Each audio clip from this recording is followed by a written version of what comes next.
Another 2 weeks coming and going in the blink of an eye, and it brings us over to one of the greatest racing tracks on God's green earth. Hello everyone and welcome back to GPVWC Superlights. You join us here, the third round of the 2025 season, and of course I am talking about the Suzuka International Racing Course, where we find ourselves today. Just a track absolutely beloved by anyone with more than half a brain cell within the world of motorsport, and a track that for 44 laps today is sure to bring us some fantastic action. With Fabian Jungbluth on the cameras, you join myself, Ross McIntyre, and a man who tried to quit but said no. It is, of course, Super League race winner Carlos Martin. Carlos, great to have you here. Great to be back alongside you. First time we're together this year as well, so that's great. And of course, you're a former race winner here as well in Superlights, so you know your way around here. Should be quite interesting to see how it's all going to unfold.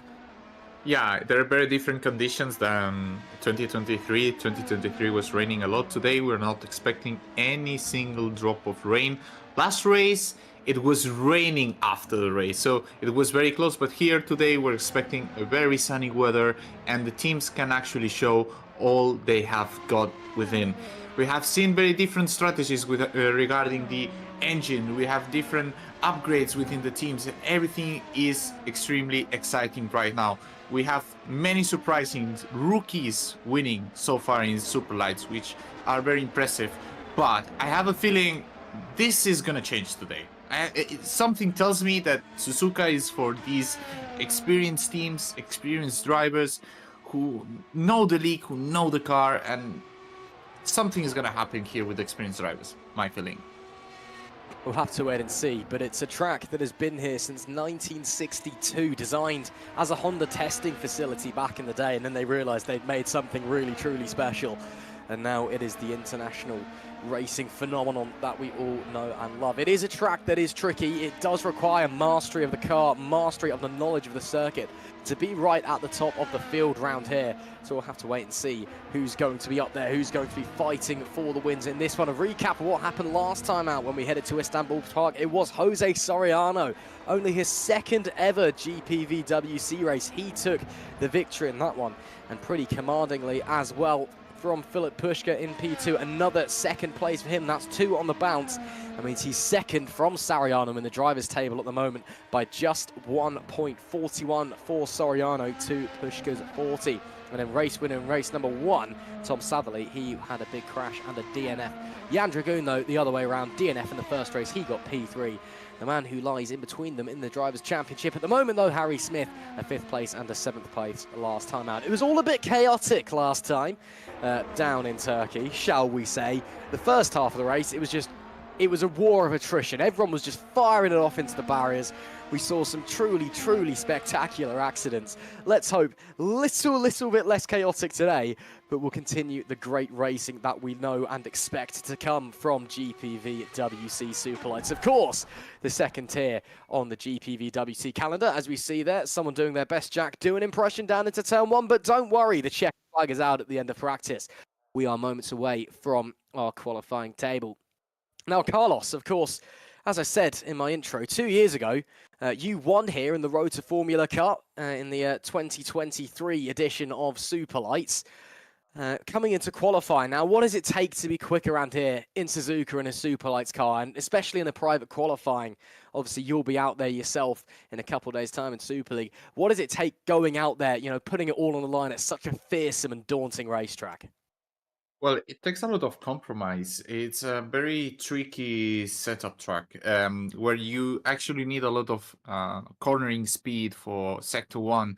Then Sector 2 is a mix of long straights and small cornerings, etc. And then the last section is just like a chicane and just a flat out 130 that is no challenge besides if you go side by side with any other driver. So yeah, good compromise between pure cornering and speed, and then suspension that allows you to go through the corners, to not roll too much, and to still go through the high chicane at the end of the track. And we will see drivers attacking Deckner 1 heavily. A difference in Formula 1, they don't attack, they go through it. We will see a lot of drivers here. I would be extremely surprised if the fastest drivers go around it. I think they will just like softer cars, a bit higher setups, just to go through Degna 1. And then the rest is just driver skill. You need to be confident. You need a car that has a good balance, not too much understeer or neither too aggressive, because then you cannot put the power down here in the area where we see Daniel Scott just going through right now. And it's a very tricky track, but it's I can think only one driver that doesn't like it, which is Shimon Frelich. And yeah, he doesn't know he doesn't know driving, I would say. Well, I mean, that's one way to put it, I suppose. We are underway in our qualifying session now. Of course, private qualifying, as always, here in GPVWC. So everyone out on the track by themselves, even though they're all going around at the same time. It's just to ensure that you're not benefiting off of a slipstream that maybe you shouldn't really be getting, or you're not impeding anyone else. It is the purest form of qualifying. You have just yourself, your race car, and the tarmac underneath you. We're following Daniel Scott on his outlap in the number 74 Rookie Monsters car, heading into 130R now. Quite an easy corner in modern motorsports. It's all really just about trying to scrub off as little speed as possible through there. With the advent of modern aerodynamics and modern technology, it's just a flick of the wheel and through you go. Through the Casino Triangle, you want the widest run possible down onto the main straight to pick up as much speed as possible to start your lap. And then, of course, going downhill into turns 1 and 2, flick it in, hope the rear sticks, kiss the curb on the outside, and then bring it back uphill as we go into this mighty S's section that you've got to rely so much on the tyre, so much trust in the front tyres to get you where you need to go. And at the same time, hope the rear doesn't step out as well. Little correction there from Scott as he comes into the left-hander there on the exit of the S's. And now coming into the Degnaires. Degnaire 1, here we go, flies through, misses the apex slightly into the second one, bit slower. You can't afford to run wide there. That curb will hook you out and onto the gravel.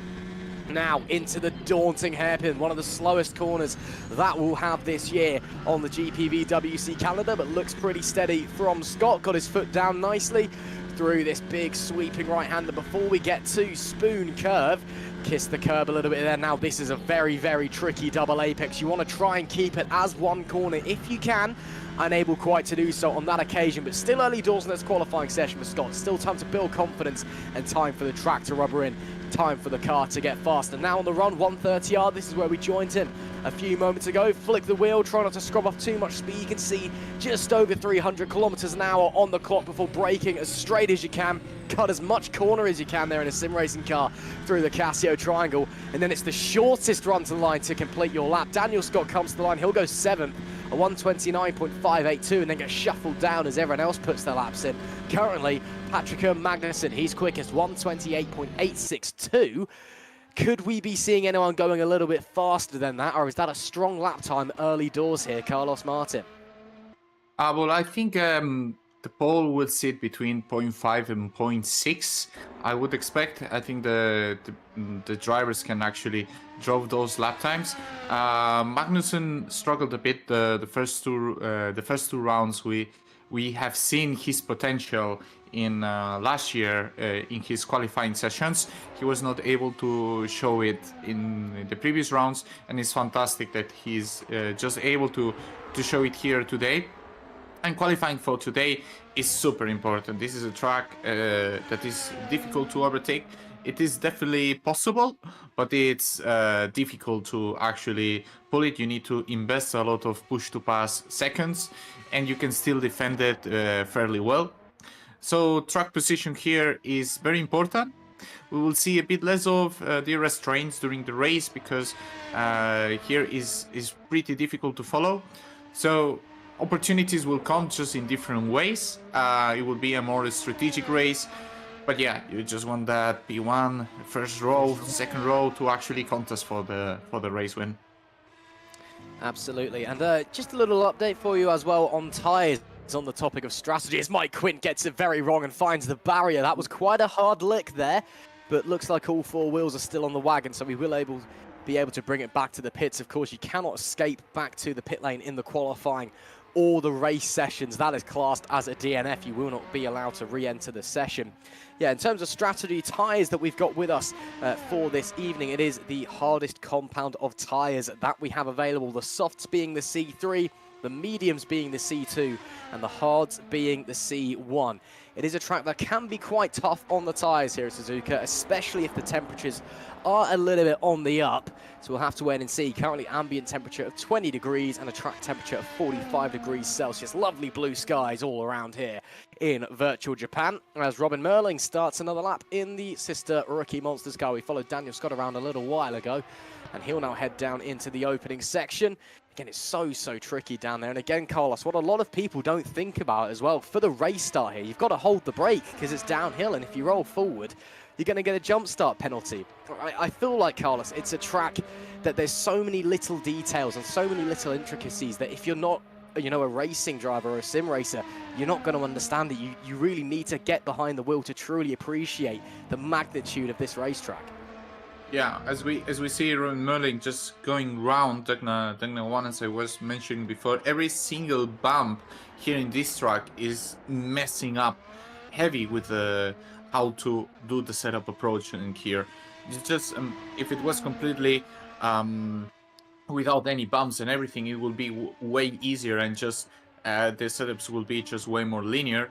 But here the drivers have a huge challenge. They just need to decide, oh, I get the maximum downforce possibilities, but then I sacrifice something else, or I ride the bumps, but my drivability is not fantastic. And we can see Robin Merling, first sector wasn't great, but then second sector, he's doing much better, just 90 thousandths away from Magnussen, just like a projected P12.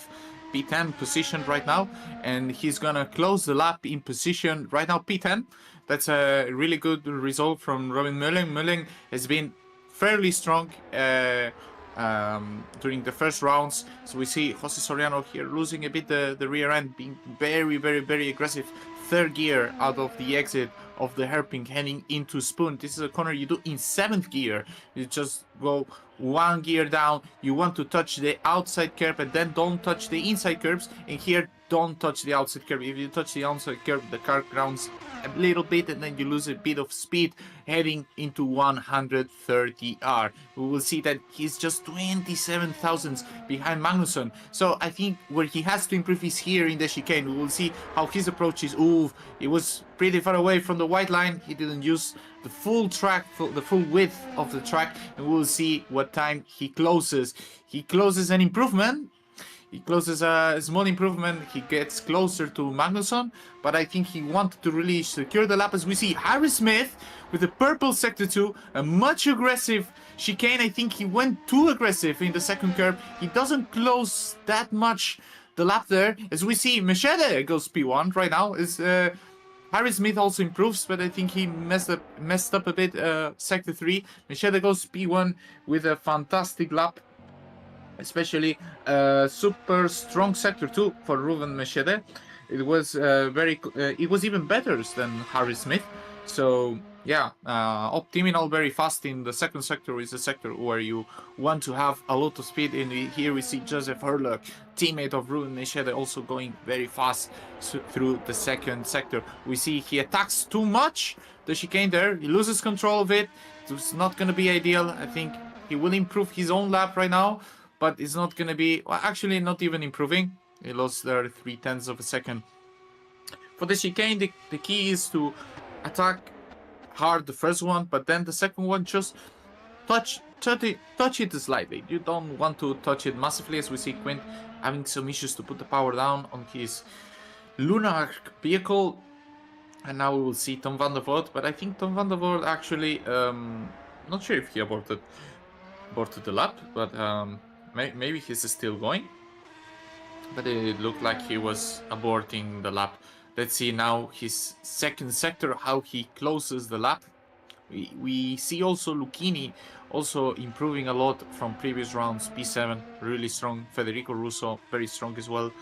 Yeah, Tom van der Voort is aborting the lap. I think he will enter the pit by this assessing his snaking he's doing. And so far very interesting, because Machete very strong. Magnusson, very strong, which were, well, Meshede was already in the radar in Turkey, doing a great job, just doing a small mistake in the 4G corner turn 7 in Turkey. And then Magnusson, amazing. And then let's see how it unfolds. We see Daniel Hurlock also preparing the lap. And what is your current bet for pole? Well, I mean, bet, Ross? We'll have to wait and see, but currently, I mean, it looks like Ruven Machete and Patrick Magnusson are kind of in a little bit of a class of their own, but it's clear that the track is improving second by second. It may just be who nails it in the right place at the right time as Daniel Hurlock does start his lap. Ruven Machete, I mean, we'd expect him to be up the front in the Optimal car. Fair play. Patrick Magnusson, though. Man, oh man, welcome to Superlights in 2025, my son. What a lap that was.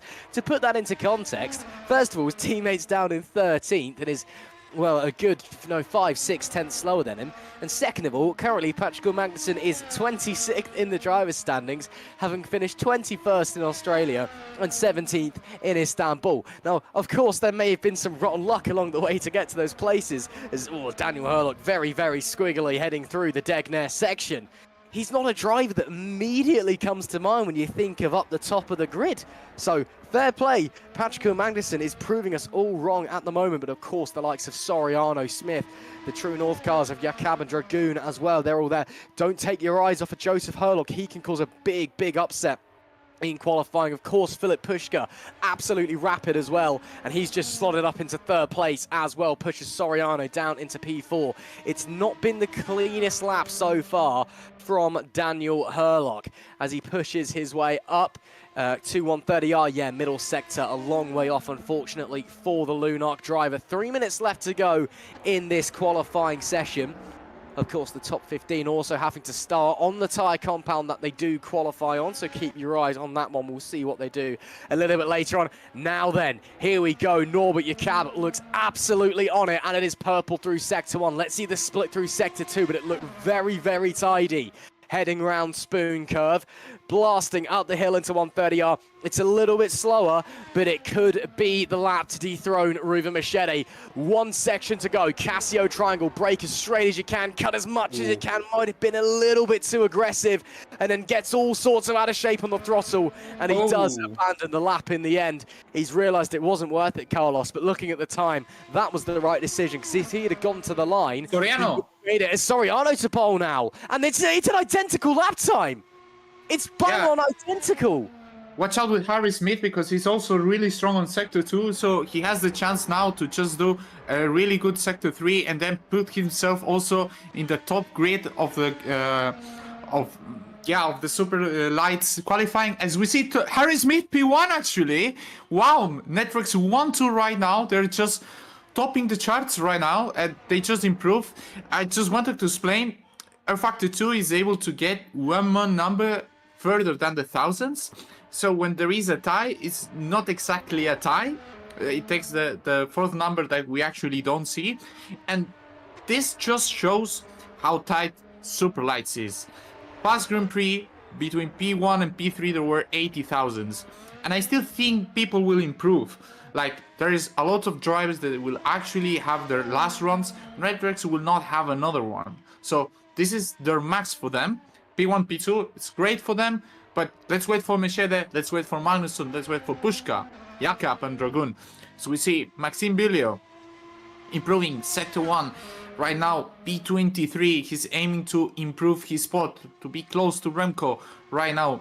Closing Sector 2 also, 4 tenths off, more or less now, right now aiming for, these P17, P18 places.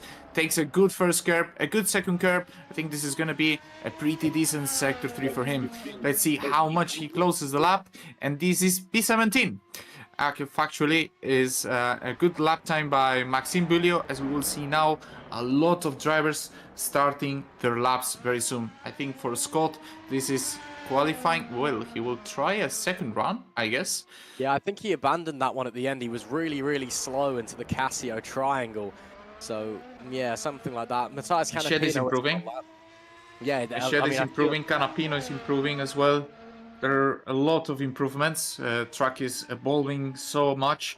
and Machete is going for pole as well right now. Canapino going very strong as well. Let's see if he can move up the charts right now. Wow, lots of drivers are improving. These positions are not going to be like this in 30 seconds. We see Canapino losing it a bit. Sector 2, just half a second off. Maybe the top speed for PZZW is not the best one right now. Misses a bit the first apex, and the second one, it's not going to be the greatest lap, but definitely he will improve the current position he has in P19. And then goes Ruben Machete. He's improving the lap time. He's going for pole. Will he take it? Yes, he does. He does take pole by a 28.63. And now we see Joseph Herlock not improving the lap times. Patrick Magnusson is also improving. Also going super strong. Let's see where the driver from KV86 finishes. He's going for pole as well. Where he finishes is P4. Oh, he messed up in the final sector. Yeah, he messed up the final sector. That's a shame. Norbert Jakob also improved his lap. Doesn't improve position though. So we see Jase Latinen just joining the last moment. He had to do the R&D test for Brem, substituting for Tom Satterley today, who's not racing, setting a really good lap for the only attempt the Finnish driver will have today, and where we'll see where this places him, and he places himself in 7th. Amazing performance from Jase Latinen, just joining the very last moment. And then we see Michal Galka just heading for P29. That concludes qualification. Goodness gracious me, what a qualifying session that was. Ruben Machete, take a bow, sunshine. What a lap there at the end to stick it onto pole position. But only 3/4 of a tenth of a second. Soriano in third is only a tenth behind as well. The top three, you couldn't separate them with a piece of paper. I mean, at one point, you couldn't separate Machete and Soriano with a piece of paper. They were literally on identical times to our eyes. Of course, as Carlos Martin said earlier, R Factor 2 isn't able to measure a digit further than we can see. So it was Soriano that was slightly faster by millimeters, but to our eyes, if they'd have stayed like that, theoretically, it should have been Machete and Head. That is the precedent in that case. If it is an identical lap time, it's whoever sets it first goes in front. But it will be Ruben Machete with a great lap at the death who sticks it onto pole position here at Suzuka. Harry Smith alongside with Jose Soriano in P3. And Patrick Magnusson, the big surprise of the day. He's up in P4 for KV86 Powerhouse. What a way to get his evening started. The Czech driver Jan Dragoon, podium last time. He'll start P5 for True North Motorsport. Philip Pushka alongside him with Jase Latinen. Great lap at the death as well. His only lap of the session to slot into 7th with Norbert Jakob in P8, Mirko Lucchini in P9 and Joseph Herlock. It's an optimal sandwich in the top 10. He rounds out the front 10 on our grid. Further down, we've got Luke Mitchell in P11. Mike Quint starts P12 for Lunok with Noah Tuamela in P13. Federico Russo is 14th. Robin Merlin leads the Rookie Monsters charge in 15th with David Krupa for PZZW starting 16th. Row 9 is Cass Rietveld and Maxime Bulio. And rounding out our top 20, it is Daniel Scott and Matthias Canapino in the other Rookie Monsters and PZZW cars. Even then, only a second separating us down to 20th on the grid. It is so close out there. Remco de Joux starts 21st with Alexander Rigota alongside Tom van der Voort, who'll be very disappointed with that qualifying. He starts P23. Dominic Koroshavin as well, another driver who will be really upset with himself. He'll go off on 24th. Scott Mitchell-Mom goes 25th with alongside Daniel Herlock, and then it's a TTF in P27 and 28. It's Matthews Pishkan leading Jan Sakura. And then Michel Galka, he starts 29th in the Yellow Gallery 82. And Chris Skitsov for Alpha Sierra doesn't set a lap time. I don't think he did that last time out either, if memory serves. There was definitely someone who didn't set a lap time in qualifying. But we do have a full 30-car grid heading into this one then. And, well, some big surprises out there, Carlos Martin, in qualifying. We've got 10 minutes of warm-up to look forward to now. Well, what can we expect heading into this one, apart from the unexpected, apparently? Well, I think it would be super strategic race. Maybe we see some drivers actually pushing a lot and trying to go for creating some gaps and then just trying to go for a more aggressive strategy, and then we will see the drivers that will actually try to do a one-stop and go for a more cautious and more conservative way. We'll see both work. It will be interesting how the teams approach it. I think Machete is more on the end of the aggressive way, so maybe we can see Machete pulling away the first laps and then trying to, create the gap and then go for a two-stops, or maybe he just launches into oblivion with his own pace. He's just shown that he's been super consistent and super strong. And on the lower note, I would say it's Pushka is starting a bit further behind than what he used in Australia and Turkey. His pace is undoubtedly amazing, and he will surely climb back to fight for the podiums and maybe for the win. But I think that those are the keys for the race. If you're aggressive, try to create a gap and try to not land on a big chunk of traffic that can actually happen in this track, because it's very difficult to clear. And if you're going conservative, just make sure that you don't get undercutted when the pit stop window goes. That's what I would say. Very, very fair calls there from Super League race winner Carlos Martin. Of course, if you have just joined us, hello and welcome. Don't worry, you've not missed any of the racing yet. We're in the warm-up at the moment, but you have just missed an incredible qualifying session. Welcome to the third round of the 2025 GPVWC Superlights season here at the Suzuka International Racing Course in Japan. You join myself, Ross McIntyre, Carlos Martin alongside me, and Fabian Jungbluth on the cameras doing a fantastic job as always. And of course, because it's a warm-up session, we don't really know what anyone's going to do. People could be going out there having fun, could be taking it seriously. I've managed to find Dominic Koroshavin's live stream on YouTube actually, and I've just watched him put a full fuel load in the car before he heads out in the pit. So he's clearly doing race runs in this 10 minutes. Hello to any of Dominic's friends and fans watching along, but they're all probably watching his stream, I suppose. But yeah, should be very, very interesting. Now we're trialing a new thing this year in GPVWC, where in the warm-up we try and talk about a team in general. And just discuss a little bit about them. And the selected team this week, well, the idea is it's to get us to talk about teams that maybe we don't talk about as much, the teams that may be a little bit further back on the grid.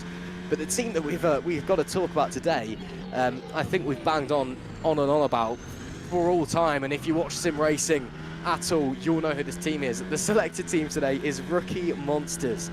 Now, it's been a while since they've been in this level of GPVWC, and they've had to fight their way back through. But it's a team that, again, if you know anything about sim racing, you will have heard of these guys, especially over in the endurance side of things. They are a huge, huge, huge outfit and are constantly fighting for wins, podiums, points across a multitude of series in a multitude of simulators. And Robin Merling and Daniel Scott behind the wheel in 2025 for those guys in Superlights. Not the greatest opening to the season so far. I think they wish they would have done a little bit stronger, but they were very open. They want this year to be a learning year. They don't want to rush their way to the Super League and then get it handed to them. They want to take their time, slowly develop and really establish the Rookie Monsters brand within GPVWC. So, yeah, Carlos, what do you know about Rookie Monsters? Do you like him? Do you not like him? Have you raced against him before? Yeah, I raced them in endurance racing, which were they were pretty big in the previous years. Here in GPV, Metrics raced them, my own team, but I didn't particularly race them. My opinion on Rookie Monsters is that they are a hard-working team. I think there are two clear roles within the team. There is Robin Merling, which is the driver that sets the pace and sets the benchmarks with the speed of driving, and then Daniel Scott, which tries to bring more the knowledge and tries to bring more the balance to the team. And I think it is a happy combination of drivers, because they kept the same lineup as last year, and you only keep the same lineup if one, the owner wants, and two, if both drivers want. So that is fantastic for them. They're both happy from the FS1 season they did last year. They didn't have the most of successes, but they are a team that are slowly building in. Even though it is a team that is a historical team, they are fairly new into the GPVWC scene, at least with the branding they are using right now. So I think they're doing a good job so far. It's a team that is going to be consistently there the whole season. I don't expect like ups and downs or heavy ups and downs from them, and which is very positive. And they are learning. They are learning the upgrade system. They are learning the finance system. They are learning everything through it. And this is, even though they are experienced enough in sim racing, this is what GPVWC brings to the table, right? There is these different things that in very few leagues you can actually experience. And they took an interesting path compared to the rest of the teams. They are fairly different, and that makes everything interesting. No, they build their own knowledge. They are basically working on their own, and I respect them so much. Yeah, I mean, very, very well said.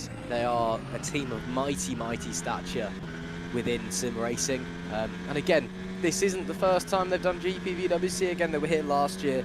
They had a go in 2019. They hopped around a lot of drivers. I think that year they had about like 9 or 10 different drivers in the car, in their Formula Sprint 1 car across the year. And they stepped away and then they stepped back in last year. And again, they're, as you said, Carlos, they're learning the finance, they're learning the structure, they're learning how all of these different things work, including things like the upgrade system, things that are very unique to GPVWC. The fact that, you know, you have to deal with finances, things like traveling to the races, even though obviously it's all online, it's all virtual, it's still things that you have to cost, and you have to figure out how your team's going to budget it and where you base your team. A lot of teams base themselves in various countries across Europe where they're not actually from, but that's just because it's cheap to fly from there, it's easier to get to certain tracks from there, things like that. It's such a wonderful and wacky world to wrap your head around. But those guys, they're making a good go of it so far. On the subject of upgrades, let's have a look at what we've got on the table heading into the third round of the season. So we've got 3 lots of body drag upgrades there for Fusion Racing, Lunark and Kings Racing. They've got 1 step on that, 36 points going their way. Rear wing, you've got 40 points to the way of Rookie Monsters and 36 to the way of Optiminal. And then underfloor, all the people that haven't done an upgrade, quite frankly, because almost everyone has. We've got Fusion, Gallery 82, PZZW, Netrex, and Optiminal and Brem as well. And then Diffuser, same thing again, True North, Drake, TTF, Alpha Sierra. Actually, quite a lot of guys haven't done this. I'll switch that around actually. Fusion, Gallery 82, PZW, Netrex, and Brem have done it, and then again, same thing for Chassis, almost everyone's done it, and then Pit Crew, everyone's kind of at the same level anyway. It's still quite early doors in this season in terms of upgrades. Some people approaching it more aggressively, so you've got teams, but so like by the looks of things, Fusion Racing have gone very, very aggressive out of the gates on upgrades. KV86 Powerhouse, again, also a little bit more on the aggressive side of things, and then some teams a little bit stepping back, maybe only bringing 1 or 2 upgrades in to this round. But the warm-up's nearly over on that anyway. I have to correct you. The cars are exactly the same as Turkey. The teams that brought less upgrades, they're probably managing resources, and they feel that that's the best way, going the long way of the calendar, because you cannot develop the whole year in Superlights. You get very short in resources. The only thing that changed a lot is the engine selection, and here is where we can see very different choices. We can see, for example, Netrex GP going for 2 new engines, 1 for Harry, 1 for Jose, and then the rest of the field, TTF also used new, and Rookie Monsters used new. Also KV86 Powerhouse is using a new engine on car 11, which I'm not entirely sure which one of the drivers is right now. Not sure if it's Patricor. But I will mention that for the rest of the field, True North, Drake Racing, Optiminal, the car 75 from Optiminal is using a new one. It's using Unit 2, but the 69, the number 69 is not. So most of the teams decided to keep with the engines that they had before, either Unit 1 that because they DNF'd and they have less mileage or something, or they just said, okay, we're bringing upgrades in Jeddah, and let's combine the upgrades with a new engine. And I'm not entirely sure if Meshede is number 75 or the other one, the 69 from Optiminal, but therefore one of them is using a new engine, and these affects to your lap time. If the engine is 1 race old, generally the rule is like more or less 1/10. If the engine is 2 race old, then it's more or less 2/10. And I will confirm you, Ruben Meshede is on a new engine, so the top 3 of the grid is using a new engine, and this is part of the game. See, that's why I like having you here, Carlos, because when I get things horribly wrong, you can just step in and get it not right. horribly wrong, come on. It was slightly wrong. I mean, I tried in good faith. So the upgrades are the same as Turkey, but I read through the upgrades for you. And yeah, interesting to hear that a lot of the front runners taking on new motors and new engines. Very, very early in the season. And Suzuka, yeah, it's a track where you do need a lot of straight lines. Patrick is also new. Yeah, so there you go. The first driver who doesn't have a new engine is Jan Dragoon in P5 and Filip Pushka in P6. Those are the guys with that. Yeah, top 4. And then Jasse Latinen. Yeah, I mean, then Jasse Latinen, huh? Does the Latinen have one as well? No, he has semi-used. Semi-used, okay. Semi-used is like 1 race old because Tom DNF'd in Turkey, so he's using that engine. He blew the engine up, to be fair. Has less mileage. Yeah, there you go. So let's go. Yeah, let's get back to the action. We're on the grid now, getting ready for our formation lap. Yeah, interesting that a lot of guys taking new engines this early on in the season.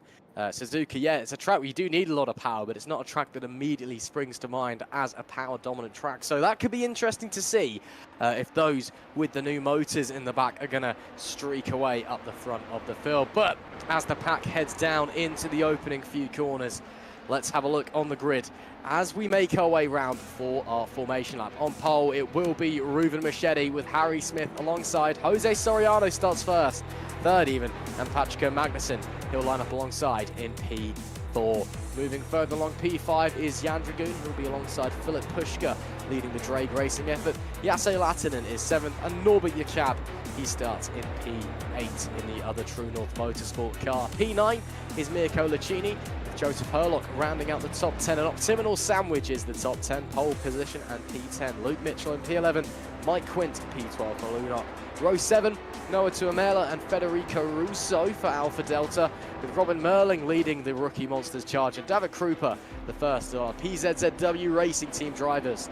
Then P17, Cass Rietveld with Daniel Scott alongside. Rounding up our top 20 is Matthias Canapino and Remco de Joux, the first of our Fusion Racing drivers. On the P21, it'll be Alexander Ragoto with Tom van der Voort in P22, 12th row of the grid. Dominic Koroshavin, he'll be alongside Scott Mitchell-Marm. P25, Daniel Herlock. P26 is Matheus Pijkan. Jan Sikora starts 27th, Michal Galka in P28. And then last, but of course, definitely not least, rounding out our grid, it will be Chris Gitsov in P29, but he didn't set a lap, so I'm wondering if Maxime Bulio had a penalty, because apparently they're starting in P30. So we'll get confirmed for you what's happened there in a moment. But yeah, looks like Bulio will be lining up at the back of the grid for whatever reason that may be. Yeah, he had the penalty from Turkey. There you go, there's a penalty. Thank you very much, Carlos. Again, good having you here for reasons like that. So that's why Bulio is starting at the back. Quick then, Carlos, as we're coming to the grid, who's going to win this race?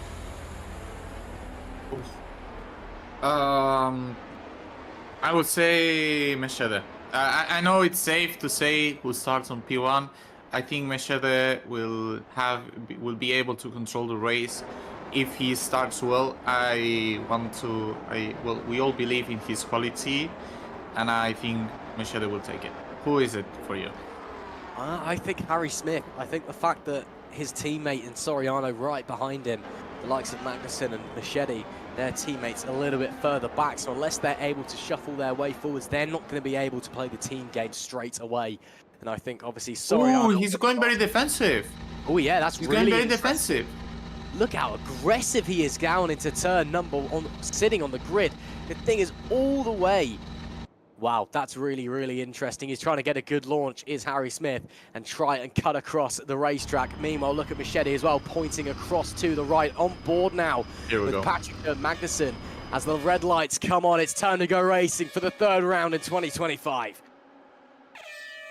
It's lights out. We are underway here at Suzuka. A lot of cars struggling for positions. Front wings flying in the background. And look at the pair at the front of the pack going side by side into turn one. But it will be Ruben Machete that leads from Smith into turn number two. Magnussen takes P3 from Soriano in P4 as it all looks like they're still scrambling, still struggling to find any sort of place in the background as they weave their way through the S's. Early doors though, Machete gets the jump away from Harry Smith. Magnussen in P3, Soriano fourth, Dragoon fifth as well as someone heavily off into the barriers. Who that is? That Cas Rietveld. It is Cas Rietveld. He's had a monster off there coming through the S's. Front wing's gone, but all four tyres still on the car. He'll be able to push round, but that's not how you want to start a race. Someone else lost their front wing right at the start as well. Yellow flags are out in sector two.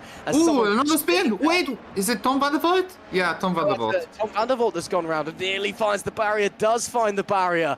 Unfortunate there for the Drake Racing driver. He'll have been disappointed with this qualifying. He'll be even more disappointed start of this race as well. And Magnussen as well, now up to second place. So it's all changed at the front, Carlos. Patrick Magnussen, the big mover on this opening lap. Yeah, he's probably using a lot of P2P, trying to get into the front, trying to just get the clean air. He's maybe very confident and wants to manage the race like this. But I'm very surprised with Pushka. Pushka P19, this is something we don't expect, as we see some attacks there to Jase Latinen. Jase Latinen right now in P6. Something must have occurred in the front as well, because it's not the normal position where Pushka should be right now. It's not even in the top 20. And we saw a front wing also getting lost at the beginning of the race, and later on we'll need to see a replay. But yeah, Magnusson is really pushing to get this P1. Probably, maybe, I don't know, I'm theorizing, he has like some tire wear issues and he just wants to take the fresh air and just make sure he's there and control it from there. Yeah, looks like we somehow managed to miss all of the action on the opening lap, because there's a whole host of big names into the pit lanes. We've lost Chris Kitsov and Alexander Ragotza as well, so they're both gone and out on lap number one. Then there was 28 as Patrick Magnussen, look at him, nailing it into the corners. He's really pushing, he really wants to get to the lead of this race, and almost breaking DRS from Harry Smith as well is the Icelandic driver. What a start that young man is having as they fly up to Spoon Curve. So of course we'll hopefully get some replays of the start as soon as Fabian Jungbluth can get a hold of things and catch his breath from that hectic opening laps. He always does a great job on the cameras. He's always able to spot what's going on. Show us pretty soon. Here comes Magnussen. Does he look to the inside at 130R? Not quite close enough. Maybe a little lift in there as well, but watch behind. Ooh, maybe a little bit of positions, and Harry Smith getting very close as well. Your cab trying to get on Jase Latin as well. Tuamela up to 8th place as well. He's had a storming opener as well. Up to P8 is Magnussen's teammate. Machete bet fastest lap of the race. Your cab to the inside, trying to use the slipstream. They will have the DRS now on this lap. Norbert, your cab to the inside. That's a brave move on Jase Latinen, but a brilliant move. And it's True North P5, True North P6. Lovely stuff. Yeah, that was helped by Jan Dragun. He just moved to give the slipstream to Norbert Jakob to help his own teammate. It's completely like normal teamwork, and then they make the position. This is important for True North if they want to storm through the field, that they help each other to just cover, attack together. That's very necessary for this track, and I'm very surprised many of the drivers are not using much of the curves. So maybe some drivers are using very aggressive setups that they are very low, that they cannot attack the curbs too much. We can see also Jan Dragun very close to Jose Soriano, Jose Soriano very close as well to Harry Smith, and then there is a tiny bit more gap between Magnussen and Machete, but they are more or less all in these places. If Magnussen attacked too much at the beginning and starts to struggle with the tires, everyone will need to overtake Magnussen, and then probably everyone will lose the train of Machete, and Machete will just get a lot of advantage. But he's getting so close. He's just going for it. It cannot be that you gained 6 tenths in one straight. It must be storming P2P just to be there, to hold there on the DRS, or just to launch an attack. I'm not entirely sure, but Machete knows it. Machete knows it, and that's why he's snaking a bit in the straight. And it is allowed as long as you do it once, and it's completely fine. But yeah, this snaking is done to just break the slipstream, but going so close to the car in front is not beneficial. So this suggests me he's gonna go for a two-stopper. He really wants to have this position. Yeah, he's really pushing hard. It is Magnussen at the moment, and as you said, Carlos, you can see them snaking their way down the main straight, trying to break that toe, trying to gain any advantage they can over the cars coming at them behind. Let's just follow this leading pair round for the time being on lap number 4. Let's just see what Magnussen does. So he looks really strong, really aggressive onto the brakes, and he looks okay coming out of corners, but I think it's on the brakes where he's making most of his money. So let's see how close he is coming into Spoon Curve, which we're coming into now, on board with Machete looking back, our race leader. Let's see Magnussen. Magnussen loses a little bit of time there. He runs wide though, so that theoretically gives him a better exit. So let's see how much he gains down this straight, if he does gain at all. 6/10 of a second is the gap, and he's gaining just enough with the slipstream. So yeah, I wonder if he was just going for that push to pass a bit early doors, Carlos. I think he may have been right there, but again, that may have just been a poor example as well. He is looking very strong on the brakes though, and behind him. It definitely was.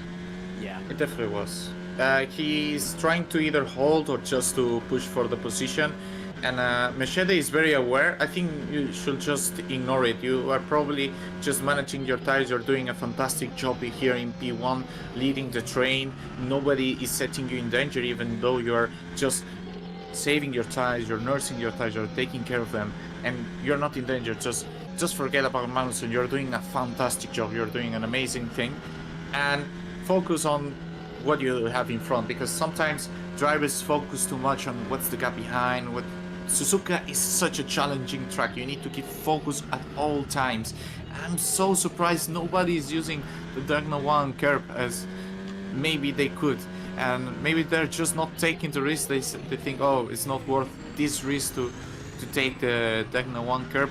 We see all of them just very close. We can see they are managing so much, because look at the gaps between P1 and P16 is 7 seconds. It's 8 seconds between P18 and P1.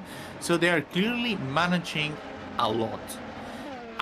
And Magnussen took advantage of that, and we will see if now he can copy the strat, or is he gonna fall back down. So we see, I think the car in front of them, I think is Pushka, but I'm not sure. I think Pushka is about to being lapped.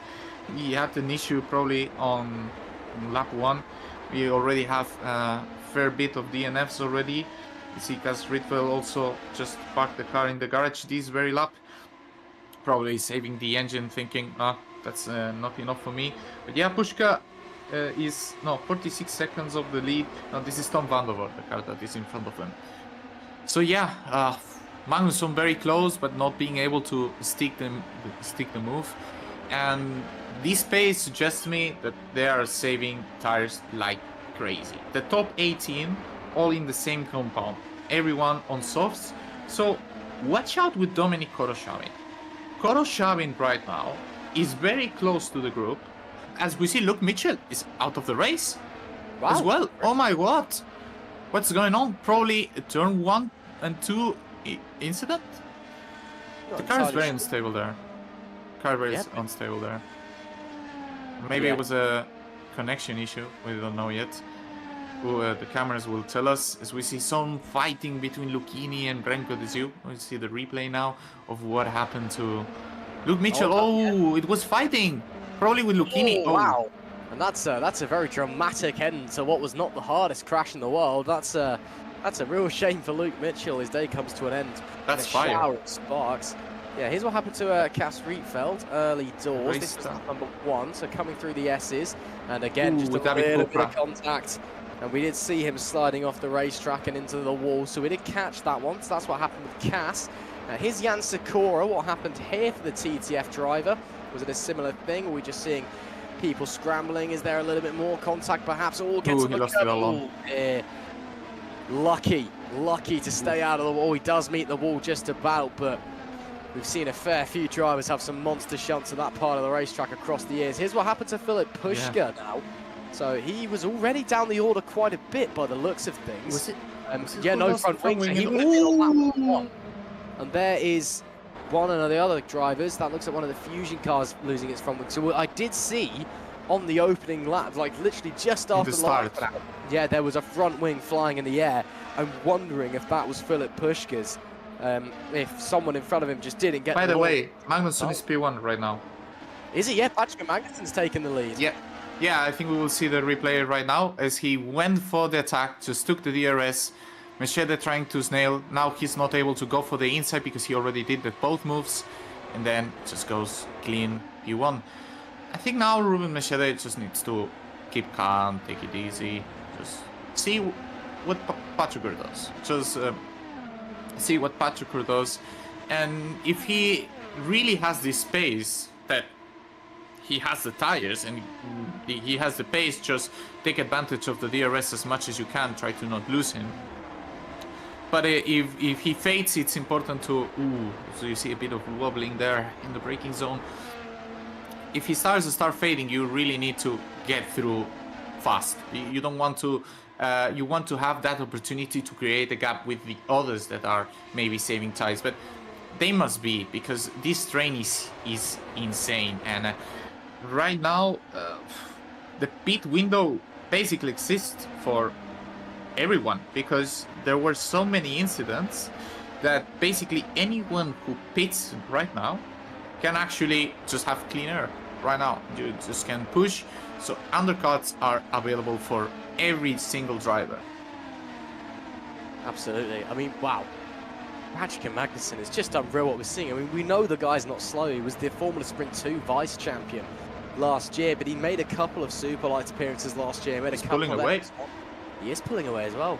Yeah, he made a couple of Superlights appearances last year, a couple of FS1 appearances last year, and did nothing that immediately screams, I'm going to jump straight into SL2 and be fighting for race wins within 3 rounds. And again, what we've seen so far this season was a driver with a lot of potential, but a long way to go to realise that. He is currently leading this race on lap 8 of 44.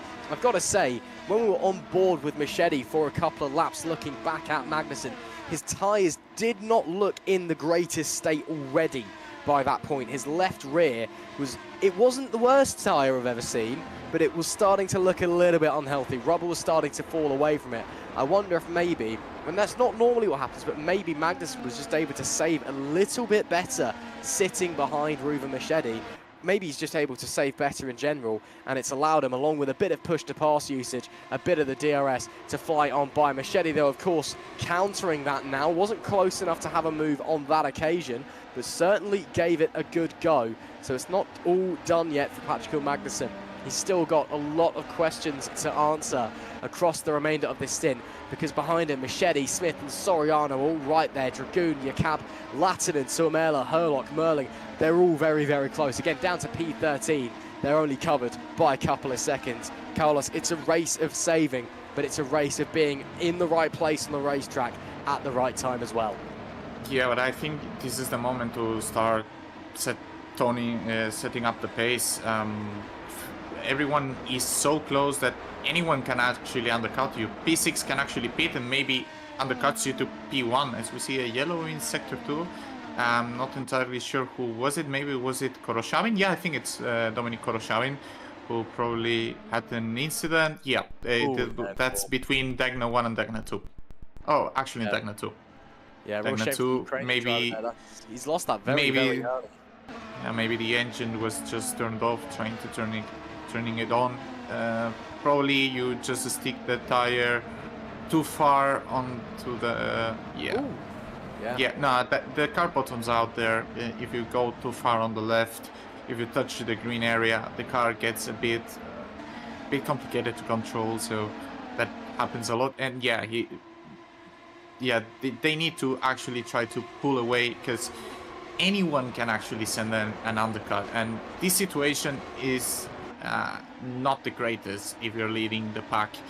Because if you slip one lap, 3 drivers undercut you, then it's 3 positions you need to gain later on by pure pace, pure overtaking, and it's going to be very difficult. So Magnussen now, I think he just needs to push up, and I would say the same for any other driver. If you feel you can do any move, as we see Soriano going a bit wide there, almost just losing it, and this is the example that if you go too much too wide there in this anti-cut area, you just can actually skateboard over it and just go straight completely.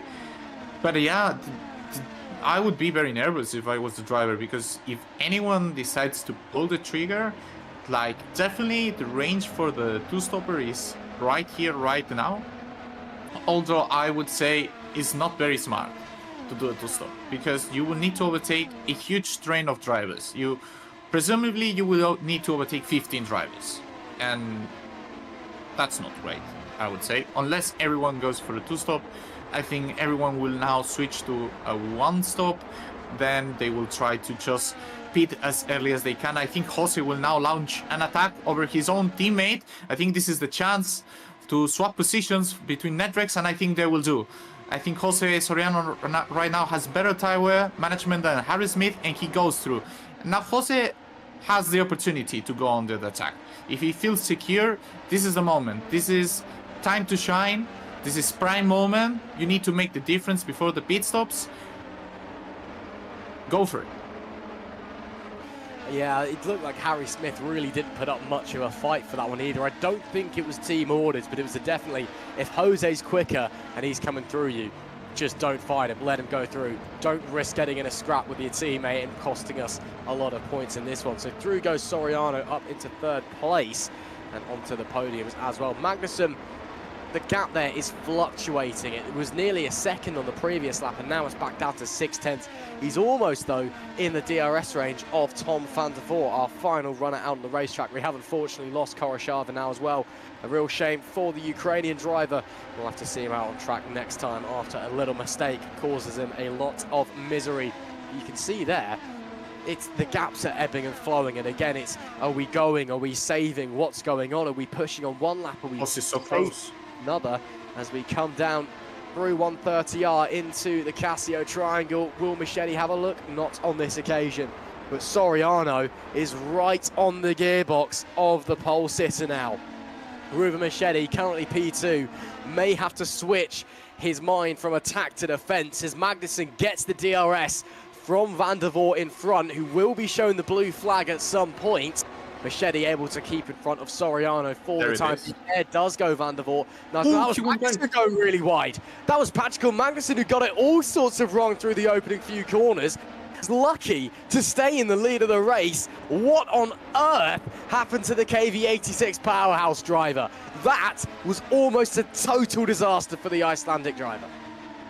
Yeah, turn 1 and turn 2, the car is very unstable. You bottom out a bit with the outside part of the car, and then you have a lot of downforce loss. I think Tom van der Voort really needs to get out of the way. He needs to get into the next straight and just let everyone go. There is a bunch of cars. There is a huge train of cars. Yeah, you cannot just let... Soriano for the time. It does go Van der Voort. Now, that was very, very interesting stuff. I think Magnussen may be needing to come into the pit lane at some point soon, because he's really, really starting to struggle out there on the racetrack as it stands. He's started to make mistakes. They're starting to slide in. Van der Voort's still up there in front as well, so his mind's not going to be on the racetrack. His mind's going to be on that car in front of him. Machete and Soriano locked in battle behind. Smith starting to drop back ever so slightly as they make their way through the Casio Triangle. Who was that bouncing across the grass? Looked like one of the True North cars. On board now with that looks to be Jose Soriano. It is Jose Soriano on the run down into third spot. Here goes Ruben Machete to the inside. That's aggressive defending from Patrick Magnussen. Door still open though. Ruben Machete, Patrick Magnussen for the lead of the race side by side. Magnussen just about holds on. But man, oh man, that got way too close for comfort. Carlos Martin, they've got to come into the pit soon. the gaps are crazy. Like P11 is 4 seconds off the lead. It's mind-blowing. Like anyone will pull the trigger and everyone will react to that. It's gonna be insane because the undercut is extremely powerful. Like it's 1.5 seconds. So if you're sleeping, you get caught sleeping, this could be atrocious. And Magnusson is doing a great job, but there is a catch-up here. They are both using P2P, one to attack, one to defend. As we see, also I think change of position between Jakab and Dragoon. I think there was. Yeah, I think they changed positions, and now Yasin might have a look on it. But Soriano is not using his push to pass, and this will be important for the end part of the race. And it's so hectic. It's crazy to watch, like from a strategic standing point of view, as we see some attacks there as well, trying to have a look, just a furlock into Noah Tuomela, the other KV86 driver. As he pulls the trigger, Noah Tuomela pulls the trigger, and it's the second driver that goes to the pit lane. As we see also Norbert Jakab going to the pit lane. Well, he was given the position. That's a weird one. So Norbert Jakab probably will end up P1 if people react to his undercut. This is a huge one. This is very impactful. 30 laps to go. I think from here they will go probably hards if they go for a one stop, mediums if you do extreme management, or maybe you go a two stop. Oh no! Penalty for Noah Tuomela. No! What has happened there is Ruven Machete now tries to streak away at the front of the pack. He's got over a second advantage over Patrick Magnusson. Looks like he's been able to hold his tyres better in the optimal car and is blasted out of DRS range from the Icelandic driver.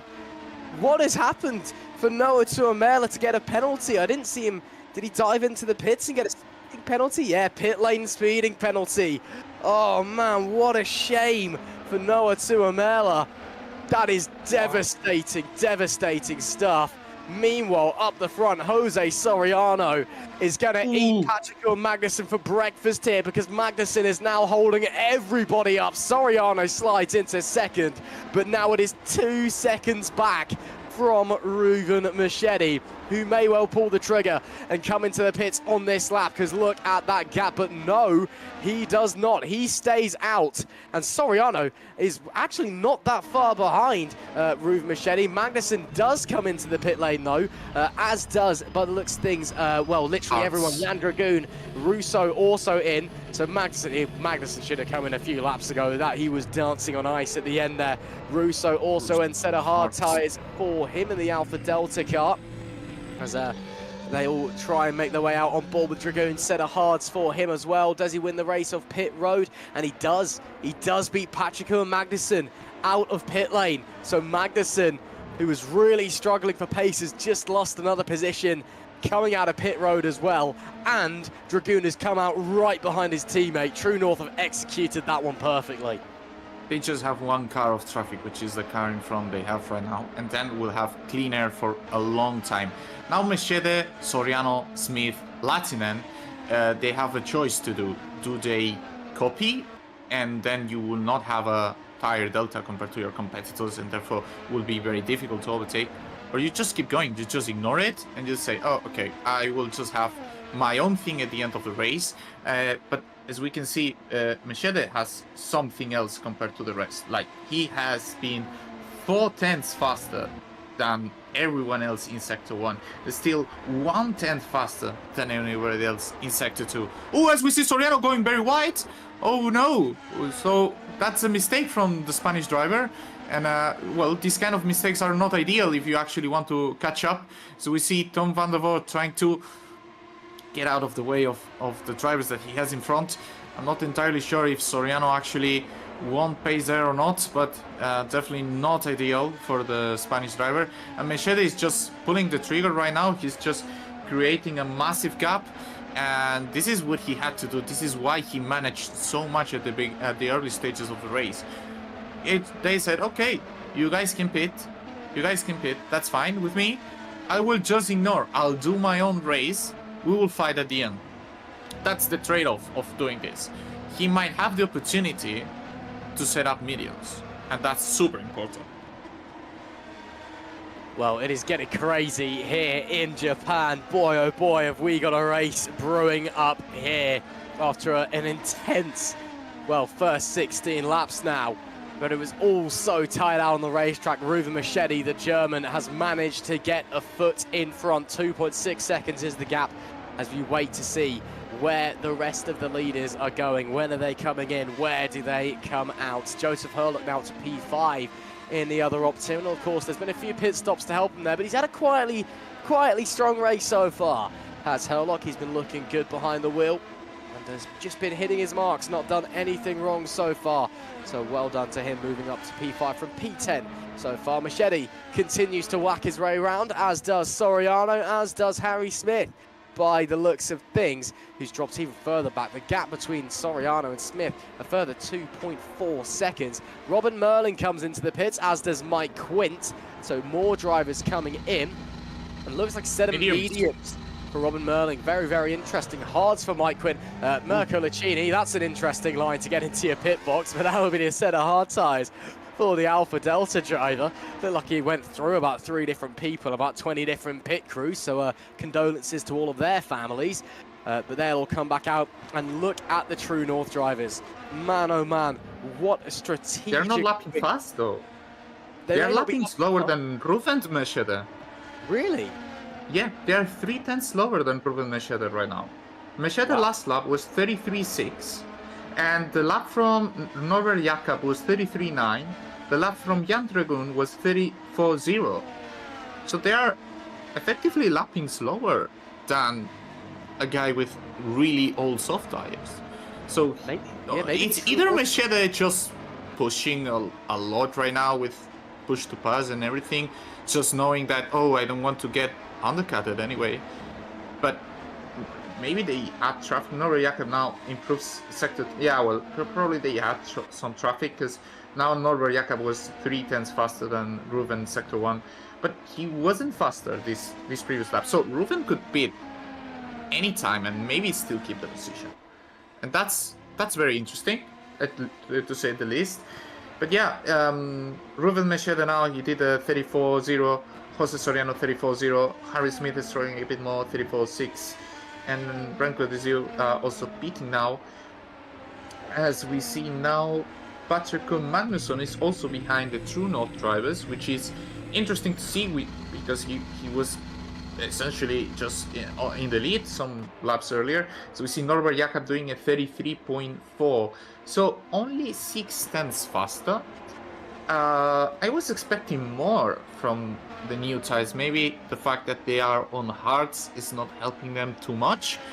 But with the hards, you're guaranteed going to the end from here. Everyone is going for a one-stop. I don't think anyone will swap to a two-stopper right now. And what Ruben, Jose, and Harry need to hope for right now, and Yase as well, and Joseph Hurlock, is that the tire advantage they will have at the end of the race, that it will allow them to do overtakes. Maybe the hard tires just aren't that good. I mean, obviously, you know, hards versus softs, the hards are going to be a little bit slower, but maybe the True North cars just really don't like the hard tires, or the hard tires just aren't that good. So maybe that's currently Machedi's strategy. It was just to manage your tyres as much as you physically can during the first 10 or so laps. He's pitting. He does now bite and come into the pit lane. And then it was fresh. just push and push and take the tyres as far as you can. I mean, look at the front right. That thing is in tatters as he comes into the pit lane. And a set of mediums as well. Yeah, so Ruven Machedi is really not liking the look of the hards. Harry Smith also in. Of course, these guys can probably take the mediums to the end of the race. And it will be a set of softs for Harry Smith. Maybe it's not updating yet. Yeah, sometimes our does like to do that. It just doesn't quite update the sidewall of the tyre in time. Hurlock comes out on a set of mediums that look used because it looks like there's a flat spot on the front left. Matthias Canapino, he comes in and looks like either a set of soft or it's not updated. He'll make his way back out. Canapino is definitely on the mediums though. Machedi also definitely on the mediums. He has come out behind Norbert Jakob.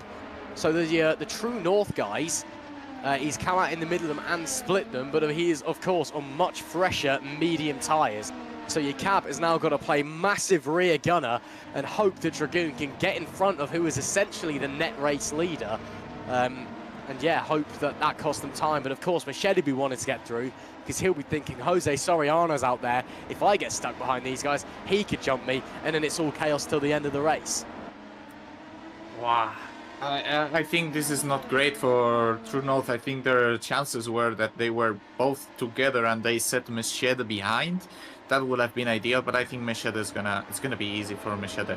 I think True North will have more opportunities with Soriano and Smith rather than with Machete. We see he's just going through easy. They know they cannot stop him right now. They know it. It's that their card was to just stay together and maybe try some games. Maybe now you invest a lot of push to pass to try to get it back. Question mark. I don't know. Maybe he's on the. No, he's not going for it. Or either Machete is using his push to pass as well. As we see, Soriano is still going on. I mean, if he could choose, he would go for another set of salt, right? Like he could go just again, right? But I think at this point he's just overdoing it, right? You just need to pit now. I think this is the chance. You don't want to get undercutted by your own teammate. And try to fight for the P2 or the P1 potentially. I mean, I guess at this point he's just trying to take the set of tyres as long as he can to allow him to push more on the mediums for his next stint, but he's just losing time out on the racetrack to Machete that he's going to have to gain up, and right now Machete looks like he had better pace, certainly in the first stint over Soriano. So, who else knows what's going on underneath the Spanish driver's helmet but Soriano himself? But right now, Ruben Machete is sat in a very, very comfortable position as long as he hits his marks, doesn't make a mistake, doesn't let the True North drivers distract him. That's the story of the race right now. It's the pole sitter. It is that man, Ruben Machete, who has been absolutely on fire. And there is Soriano. He does come into the pit lane for a set of mediums. Keep your eye on that timing tower on the left of your screen.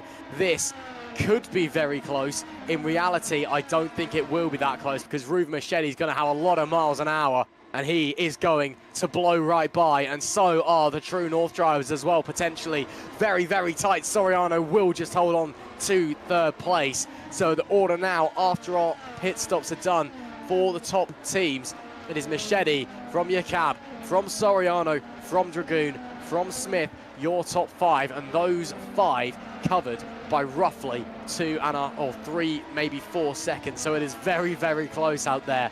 There is still opportunity for things to go all over the place. Machete, Soriano on different strategies from Yacab and Dragoon. They're on the hard, with Soriano and Machete on much fresher medium. So Soriano should be able to slice through the True North car in front of him, much like we saw from Machete, who again hasn't bolted off into the distance yet.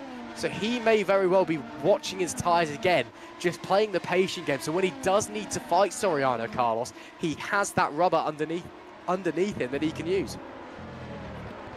Well, it's very difficult strategy-wise. I think True North are believing probably that the mediums are not going to last. And then Optiminal and Netrex are thinking, we will just be able to keep this. It will be interesting how they pull this, because Yacab will have the DRS from Machete. And I'm not entirely sure if it's because of Yacab trying to use a bit of push to pass to actually keep himself there, or if it's Machete that wants to give the DRS to Yacab, like we have seen in other cases in Formula 1, as maybe Soriano goes for the move. Ooh, here the front wing can chop very easily, as we see a yellow in Sector 2 as well. I think now a bit of patience.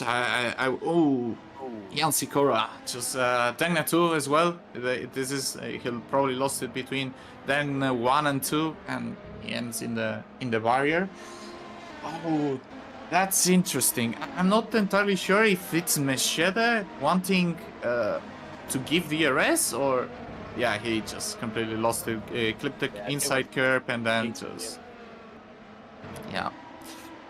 Well, this is interesting.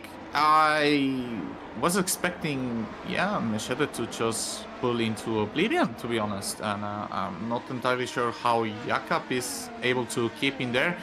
Jose is a very aggressive driver, so he will definitely try it. Wow, they go defensive even here in Spoon. They are trying their best right now. They are just trying their best. What Soriano needs to do, he needs to force Jakab to defend, so he loses the DRS from Machete, and I think he will try it now. No, not really. He will not try it right now. He will try it again in the straight. But if you try it in the straight, then Jakab will have DRS again easily, and then the play is to force him to lose the DRS. He's very close. He's investing the push to pass. Jakab just gives up. And the Spanish driver goes through. As we see Harry Smith also trying to go for the attack on Jan Dragoon. So the Networks drivers are trying to climb up. As we see Joseph Hurlock also going for the move on Mike Quinn, who's on the harder compound. So we see here a bit of tire diversity strategy. The drivers who went for the soft and the hard tire, and now the drivers who went for the medium. The drivers who went for the medium definitely have the edge right now. And we will see what happens at the end, but Jose Soriano looks like he has way more pace than Ruben Machete right now. He's definitely gonna attack. He's definitely gonna attack. Yeah, I mean, the gap went from a second to half a second in half a lap, and of course, Harry Smith is coming as well, so soon he's going to have some support from the other side of the garage.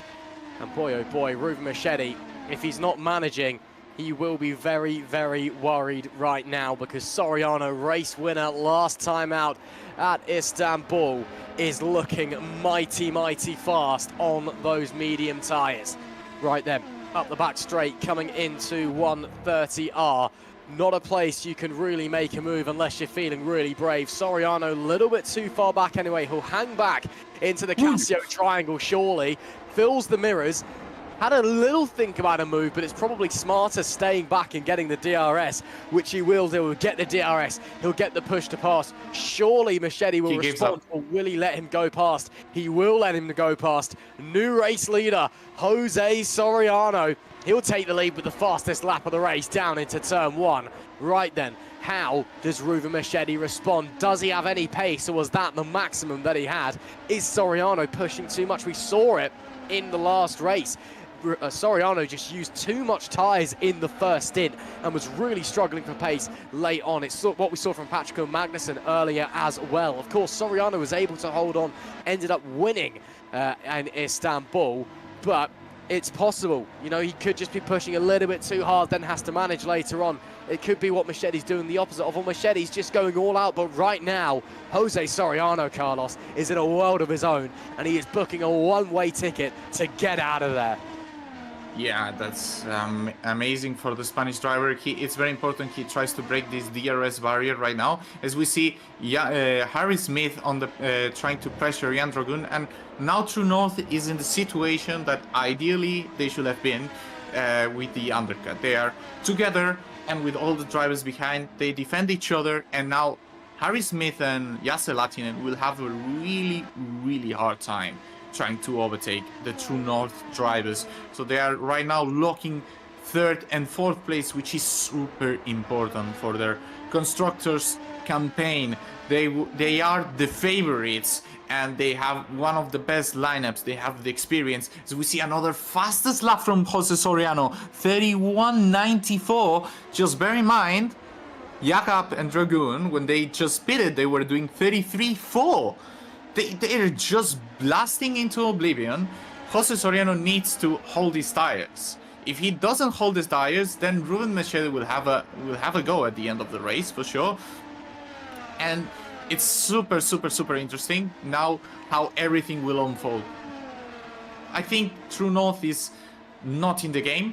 I think now Ruben is realizing, okay, I need to step up my game. I need to keep up with Soriano, whatever it takes. If I need to push my tires, so be it. I cannot just cruise here, lose 3 seconds, and not win the race. Well, I think you're right about True North being out of this one. 3.5 seconds now is the gap away from the race leader for your cab. And I think they've realised that as yellow flag out in sector 2 is that Derek Krupa. Krupa, yeah. It's like something issue that manages to get going once again. Maybe not, still yellow flags out. Hopefully Krupa is all okay. He's dropped down a couple positions. Anyway, back to the action on track though. I think True North have certainly realised that their fight at this point is to try and keep Harry Smith, Yasse Lattinen behind and hold on to that final podium place and pick up the maximum amount of points that they can. That was a little bit aggressive over the curve from Jakab and a little bit too deep from Jan Dragoon as well, and that's going to open the door for Harry Smith, certainly to slide up into 4th place. This should be a pretty easy move, but no, Dragoon goes defensive. He did also have the DRS, surely would have been using some push to pass, and is able to stay in 4th and keep the Netrex driver behind him at the moment. Up the front though, Soriano and Machete. That, if Machete has any pace left in the tank, that's a straight dogfight. That is all the way to the end of the race. Lap 26 of 44, and 2 of the finest drivers you'll find anywhere in GPVWC are potentially battling it out for glory. But we'll focus on this battle for the final podium place at the moment. It's definitely looked like Norbert Jakab has had slightly better race pace than Jan Dragoon. We saw them swapping places earlier on just before the pit stops, and I think right now Dragoon he'll have had the team orders from the bosses. They'll of course all be communicating together on a voice chat. They'll all be discussing strategy, what's going on in the race, what do we need to do here. Right now the team boss over at True North will be in their ears going, your job right now, Jan, hold off Harry Smith, keep that Netrex car behind you no matter. He needs to attack now. He needs to attack in 130R. If he wants to make it, he needs to attack here, because it's the only way you can. He will not have DRS from the car in front. You just need to be brave enough to really want this podium. If you are Harry Smith, you need to attack 130R. Is the only place Jakab will not expect it, or maybe even a full push into Spoon, because here is very difficult. He expects this. He has the slipstream of his teammate in front. And here is not possible. Here they are prepared for this. You need to attack somewhere they don't expect it. You need to cut them off guard, like completely off guard. That's what you need to do. Absolutely. Of course, True North Motorsport used to be known as TCS Off Racing a few years ago, before given a fresh Canadian twist after Carter McCollum decided he felt a bit more nationalistic than he used to do. They are currently holding on to P3 and P4. Harry Smith, as it stands, not quite able to find a way through is the Englishman. He may also be a little bit concerned about Lattinen from behind, but I don't think that's his main priority right now. Front tyres look okay at a visual, little bit of graining maybe on the front left, but that'll hold on for the time being. It's lap 27 of 44, still a long way to go in this stint. Up the front of the pack, Soriano now leads by 1.5 seconds. And well, 6.5 seconds. That's, and Machete wasn't pulling from Jakab. You remember he was trying Jakab to hold Soriano, and then when he saw he couldn't, then they just banked pace. It's these tactics are amazing. These drivers are very smart. They do everything with an intention, and they are so valid and so amazing for it. Yeah, absolutely. They're really playing the team game here. Is Jakab and Jan Dragoon. They are holding up Harry Smith. Whatever they can do. Smith with a big look to the inside there. Maybe psychological, maybe trying to get Dragoon to give up the corner. But Dragoon did not budge. And once again, Harry Smith, who will surely be getting hot under the helmet, getting frustrated behind the wheel, must sit and wait in P5 as this True North train gets a-rolling. Look at how close they all are. Jakab, Dragoon, Smith, Lattinen, Herlock, Robin Merling starting to catch them now as well in P8. We've got 5 cars here. It could be extending very, very quickly up to potentially 6. Harry Smith, nothing he can do right now. Jan Dragoon is making that race car as wide as the circuit, and anywhere that he's not, Harry Smith is just not quite close enough to try and attack. This is strategy masterclass from the True North guys. They timed their strategy to perfection. Yes, it may not have been the most optimal strategy. Yes, they may have wanted their drivers to be a bit further up the field, but right now, the team game that they are playing is absolutely fantastic to see. That being said, though, Harry Smith looking close. Once again, does he think about a go into the Casio triangle? Because he's not been able to make it work. Down into turn number 1, he certainly looks to the inside. Not quite enough space on that occasion, but he's getting aggressive. He's potentially getting desperate behind the wheel. DRS open, push to pass button is slammed into the steering wheel. Dragoon ducks inside, Smith forced to go the long way round. Does he stick it? Oh, wheel to wheel, they do make contact, and Smith will be shoved out off the racetrack. He keeps it pointing on the straight and narrow, but it will cost him a little bit of time. And now we are getting aggressive here, and we need to be careful before something a little bit worse happens, because that could just be the spark that lights the fire between Jan Dragoon and Harry Smith. Wow, that's incredible fighting. That's incredible fighting. That attack into the Casio triangle, it was really intentional, just to mess up with the exit of Jan Dragoon, and just to be able to, make sure that you will make an attempt into turn 1 and turn 2. Amazing fighting, amazing fighting. It's probably a racing incident, and this is what you want to see from Superlights. Oh, it absolutely is. We want to see aggressive racing, but fair racing. We want to see these fantastical battles out on the racetrack, but ultimate respect between the drivers. We don't want anything to go too far, but obviously a little bit of contact. Yes, it may have been a racing incident, but in the head of a racing driver, there's no such thing as a racing incident anymore. Someone blood in your eyes. Oh. What? Blood in your eyes, knife in your mouth. You just go for the attack. Next one, he's gonna go even more. Like, this is the driver instinct, the winner instinct. I must say. Like, you just get fired and you want for more. Do what you have to do to win a race. You know. Yeah.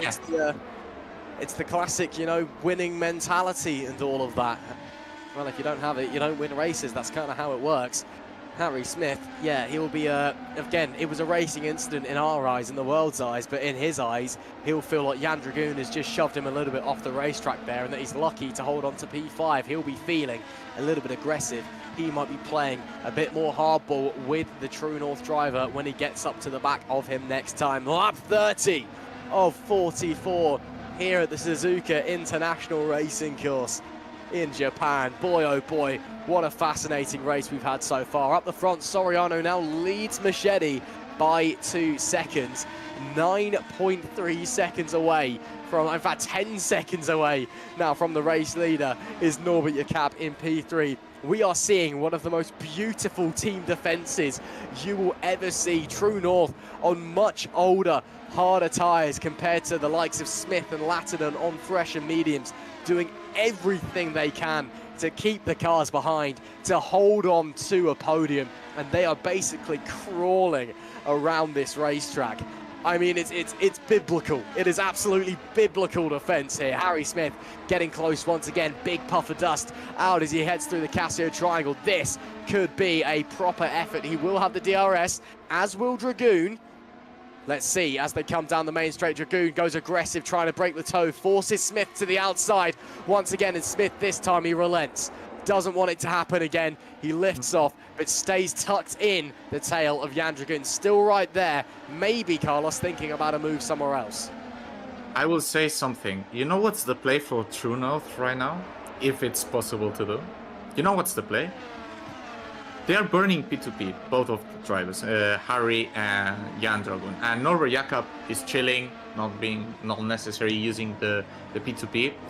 And if there is a mistake from Harry and they are able to swap positions and then Jakob go into the defensive place, then you have 2 cars, another 100 seconds of defensive P2P to defend from Harry Smith attacks. And then you just can guarantee these current positions. That would be the play if they can find the spot to actually swap places.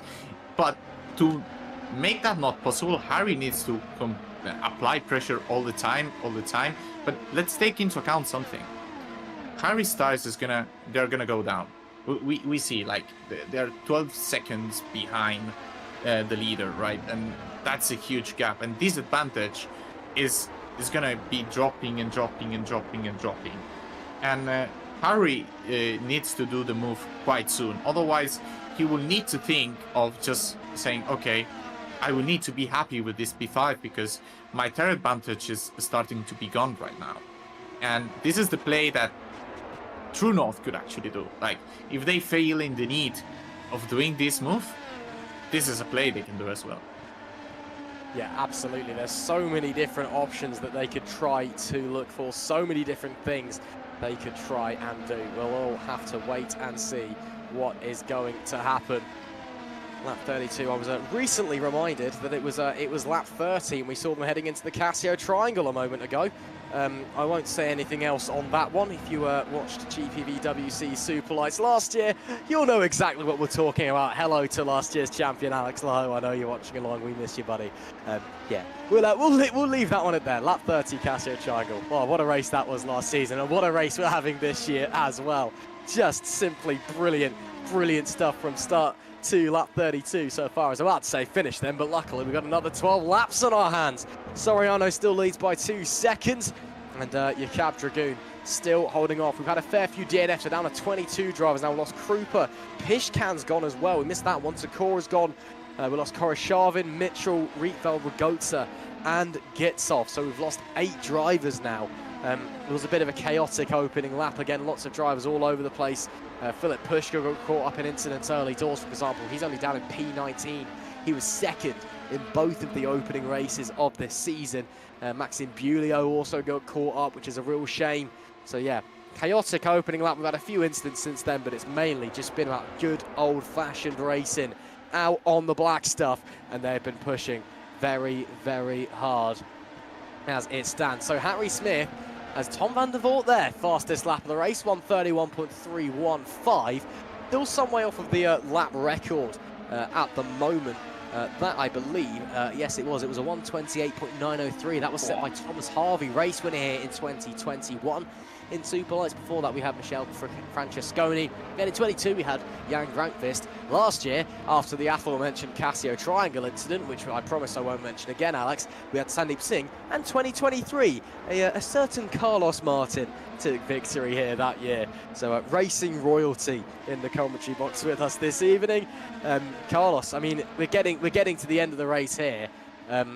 In the mind of Ruven Machedi, let's picture that it's you back in a Superlights car, back behind the wheel. What have you got to do to win here again at Suzuka? I think you need to try to keep up the driver behind out of the DRS range as much as you can. Even if you feel your tires are fading, what you need to do is to keep them in the best state possible when they are warm, basically. You don't want to create a big delta. Try to keep the gap right now.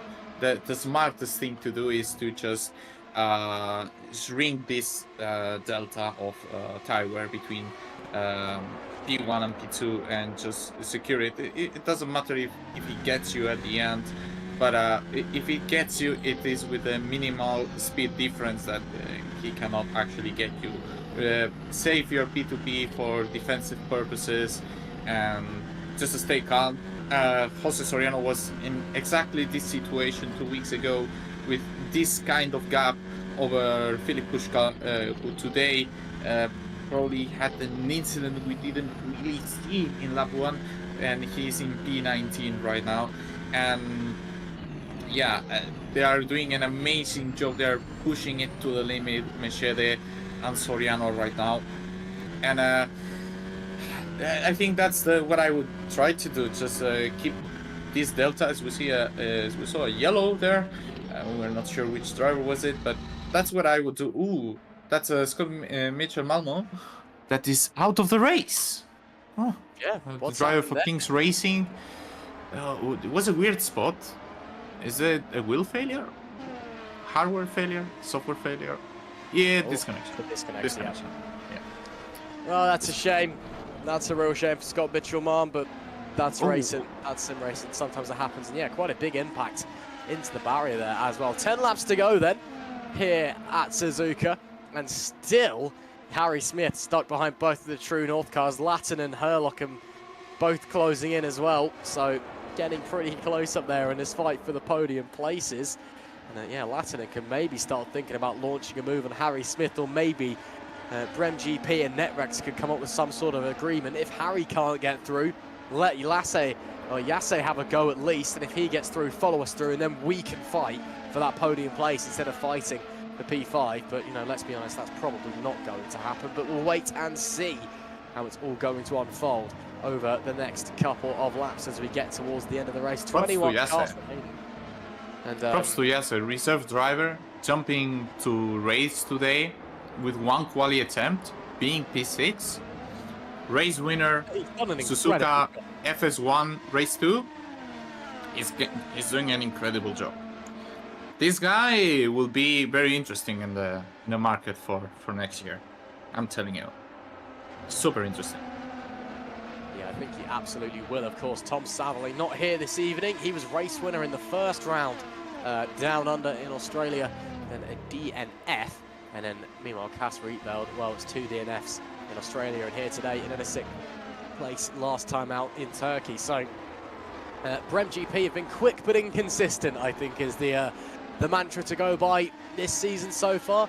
But yeah, Yasse Lattinen has done an absolutely incredible job, it must be said, here this evening. Again, another driver, there's another yellow flag out in Sector 2. Yeah, Lattinen is another driver who I think everyone in the GPV paddocks had their eye on for a little while. Again, a driver with a lot of potential who could certainly come through the ranks. And this is certainly making the GPVWC paddock wake up and appreciate what the boy can actually do. Still got yellow flags out in Sector 2, and it looks like Canapino has DNF'd.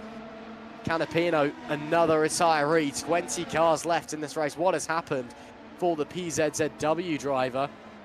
And that makes it a double DNF for PZZW as well. Real shame there. Here we go, following Matthias round now. That's into Spoon Curve. And looks all fine so far. And all just catches the coming. Oh, yeah. That's a big impact into the wall. Yeah. Yeah, that'll put you out of it. Oh, managed to sort of keep it going, actually. Maybe he thought about it. Yeah, maybe. We'll wait and see what happens here. So he's going up the back straight, gets out the way, and then does he make the call? Yeah, he makes the call there, comes to a stop, hits the escape key. And that's the end of that one. And a shame there for Matthias with a big crash that certainly would have knocked his virtual driver about a little bit. I'm sure he's actually fine, sat there in his sim rig at home. Back to the action though, laps 37 of 44. I think that Ruben Machete might have run out of answers here, Carlos. Gap's still at 2.6, 2.7 seconds, up to 3.5 seconds there momentarily as they were making their way corners. I think he's, I think time is starting to run out for the Optimal driver. Well, I mean, 7 laps is a long way to go in Suzuka. If your tires completely fade, 2.3 seconds is not enough to save a distance and an attack. And I have a feeling, that Yasse's tires are in really good state. I think he could actually fairly go for a move on Harry if he wants, and then visually both tires here get shredded by equal left and right because it's an 8 circuit that you cross, and you only can maybe wear your front left a bit more if you're not too careful with the braking zones, and maybe you do some lockups into the hairpin, or if you struggle in the chicane, maybe you lock the front right. But generally they have very similar tire loads and they wear pretty similarly both sides of the car. But they looked in a pretty good state considering there are very little laps to go. And yeah, also must be mentioned, Magnusson, who was leading the race at the mid stages of the race, he's in P14 right now. We're not entirely sure why his pace dropped so much right now. We are not entirely sure.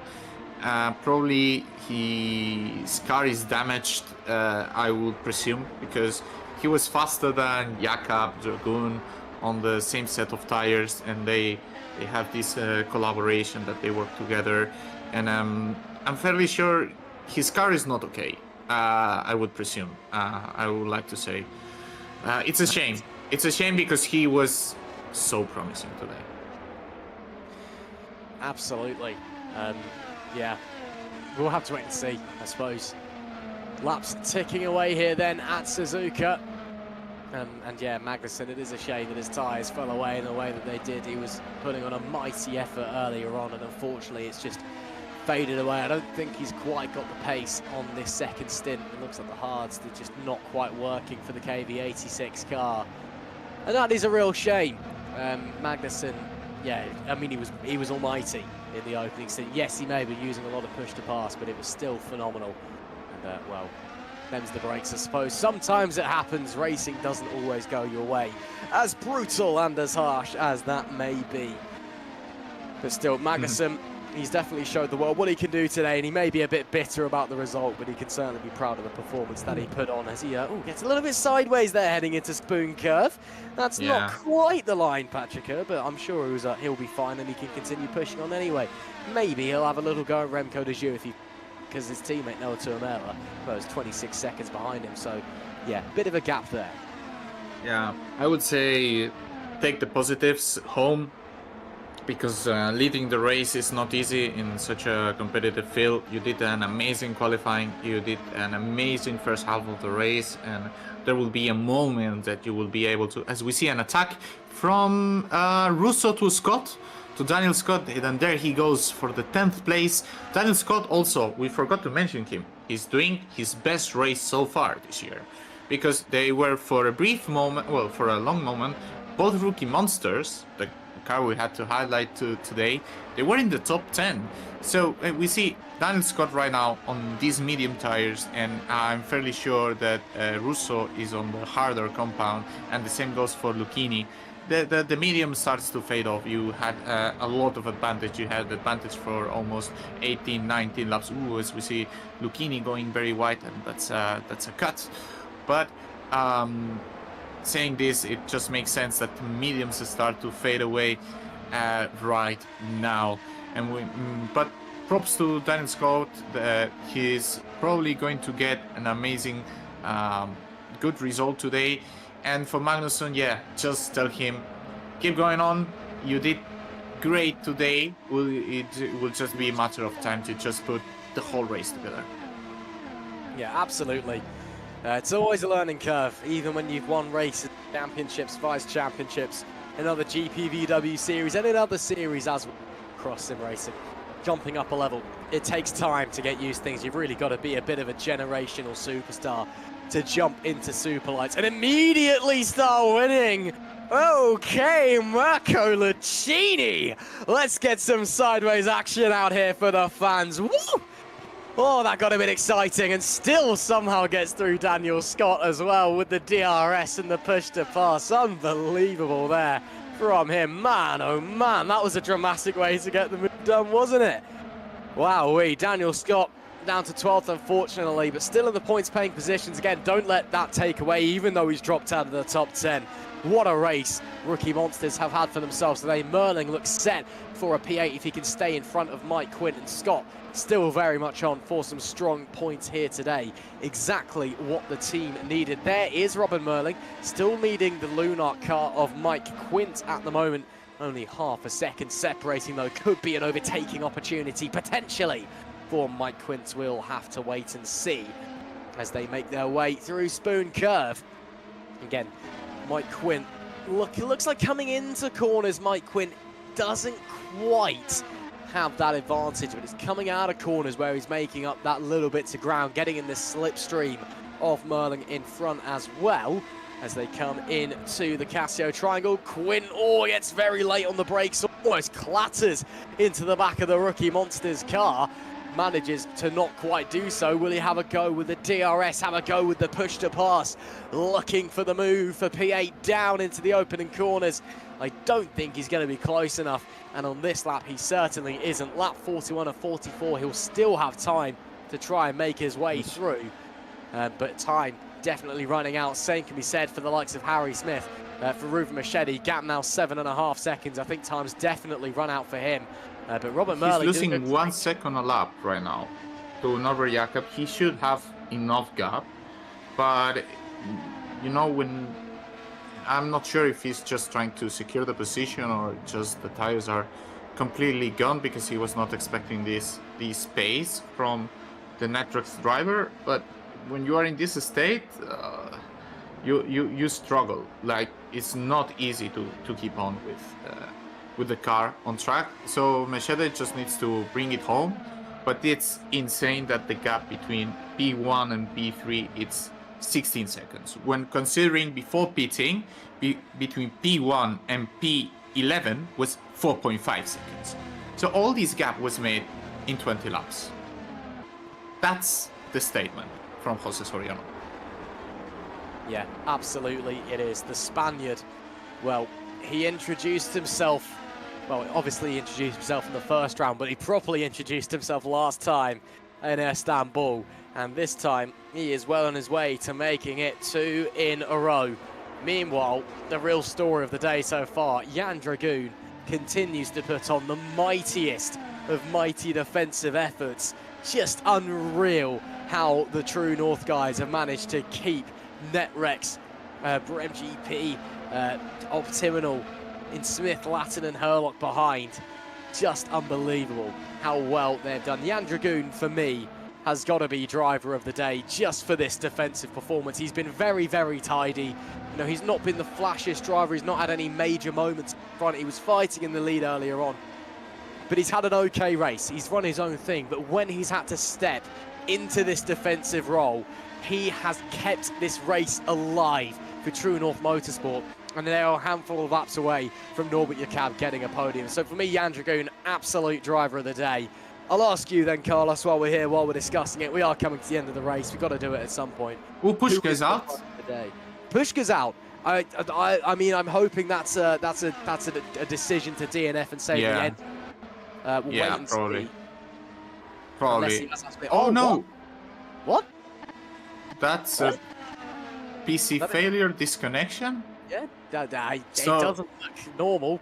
I'll give you that So it was meant to be? Or is it the Nalta 4 and that's why it looks like that? Well, I think when you are leading the race by almost...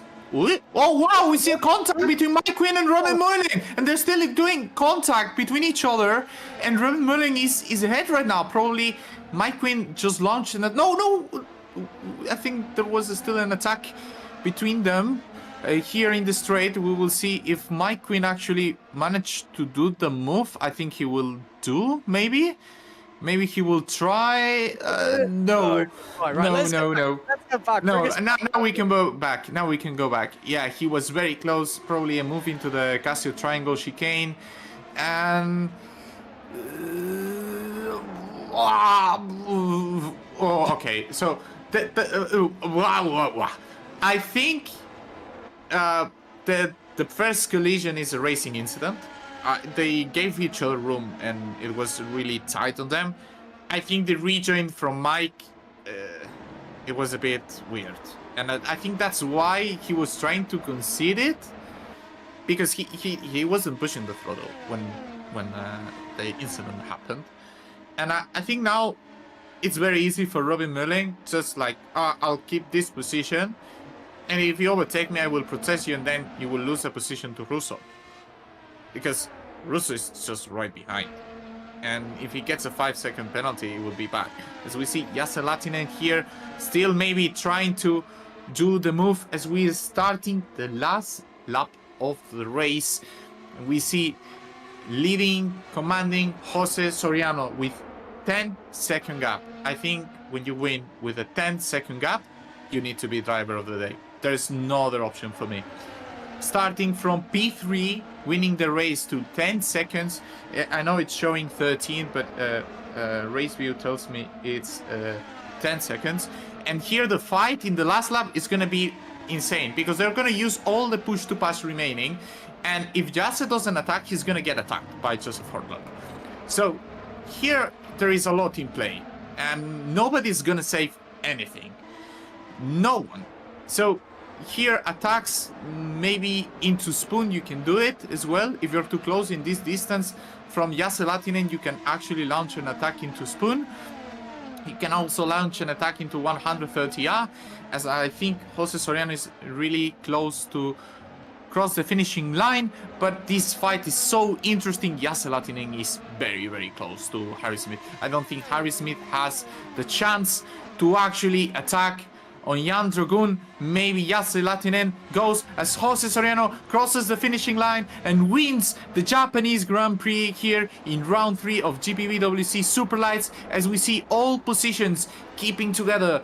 They were fighting for 20 laps. They really tried to get it, but they didn't go through the True North wall. Fantastic result for everyone here. True North 3 and 4th, Netrex 1 and 5, Optiminal 2 and 7th, as we have a replay right now of Jose Soriano crossing the finishing line, probably celebrating. Let's see if he had something, just snaking. And yeah, just Fernando Alonso celebration like 2005. So yeah, that celebration he did, it looked like it. It was really nice from him. Ruben Mechede finishing second, probably running out of fuel. Norbert Jaka P3, fantastic from the young Hungarian driver.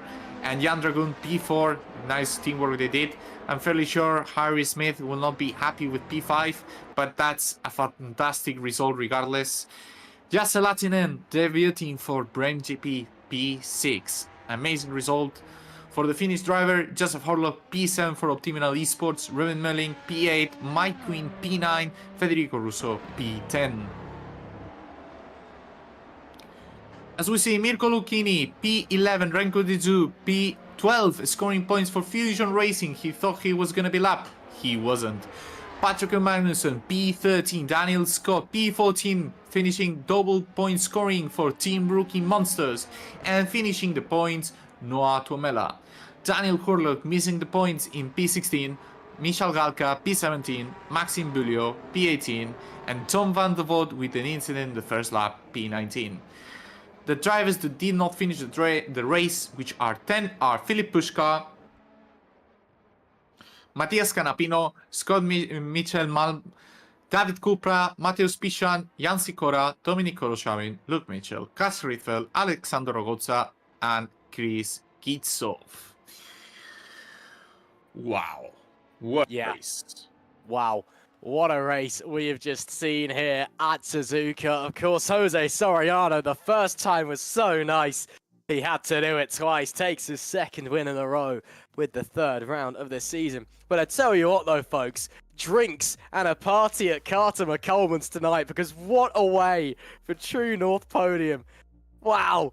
I mean, Jan Dragoon, what an incredible defensive effort to keep Norbert Jakob up there. Harry Smith must be frustrated underneath the helmet, but I'm sure that he understands. But wow, what a race we have just seen here at Japan. It was strategy in the first bit, then it was very tense, and then we just saw this ridiculous fight. It may have not been the most overtakey race you'll ever see, but boy oh boy was it an exciting one. We're waiting to see if anyone wants an interview at the moment, but currently nobody does. So there we go, someone does. Just as I say, Ruben Machete finishing in second place and coming in from the pole position. First of all, Ruben, can you hear us? Yeah.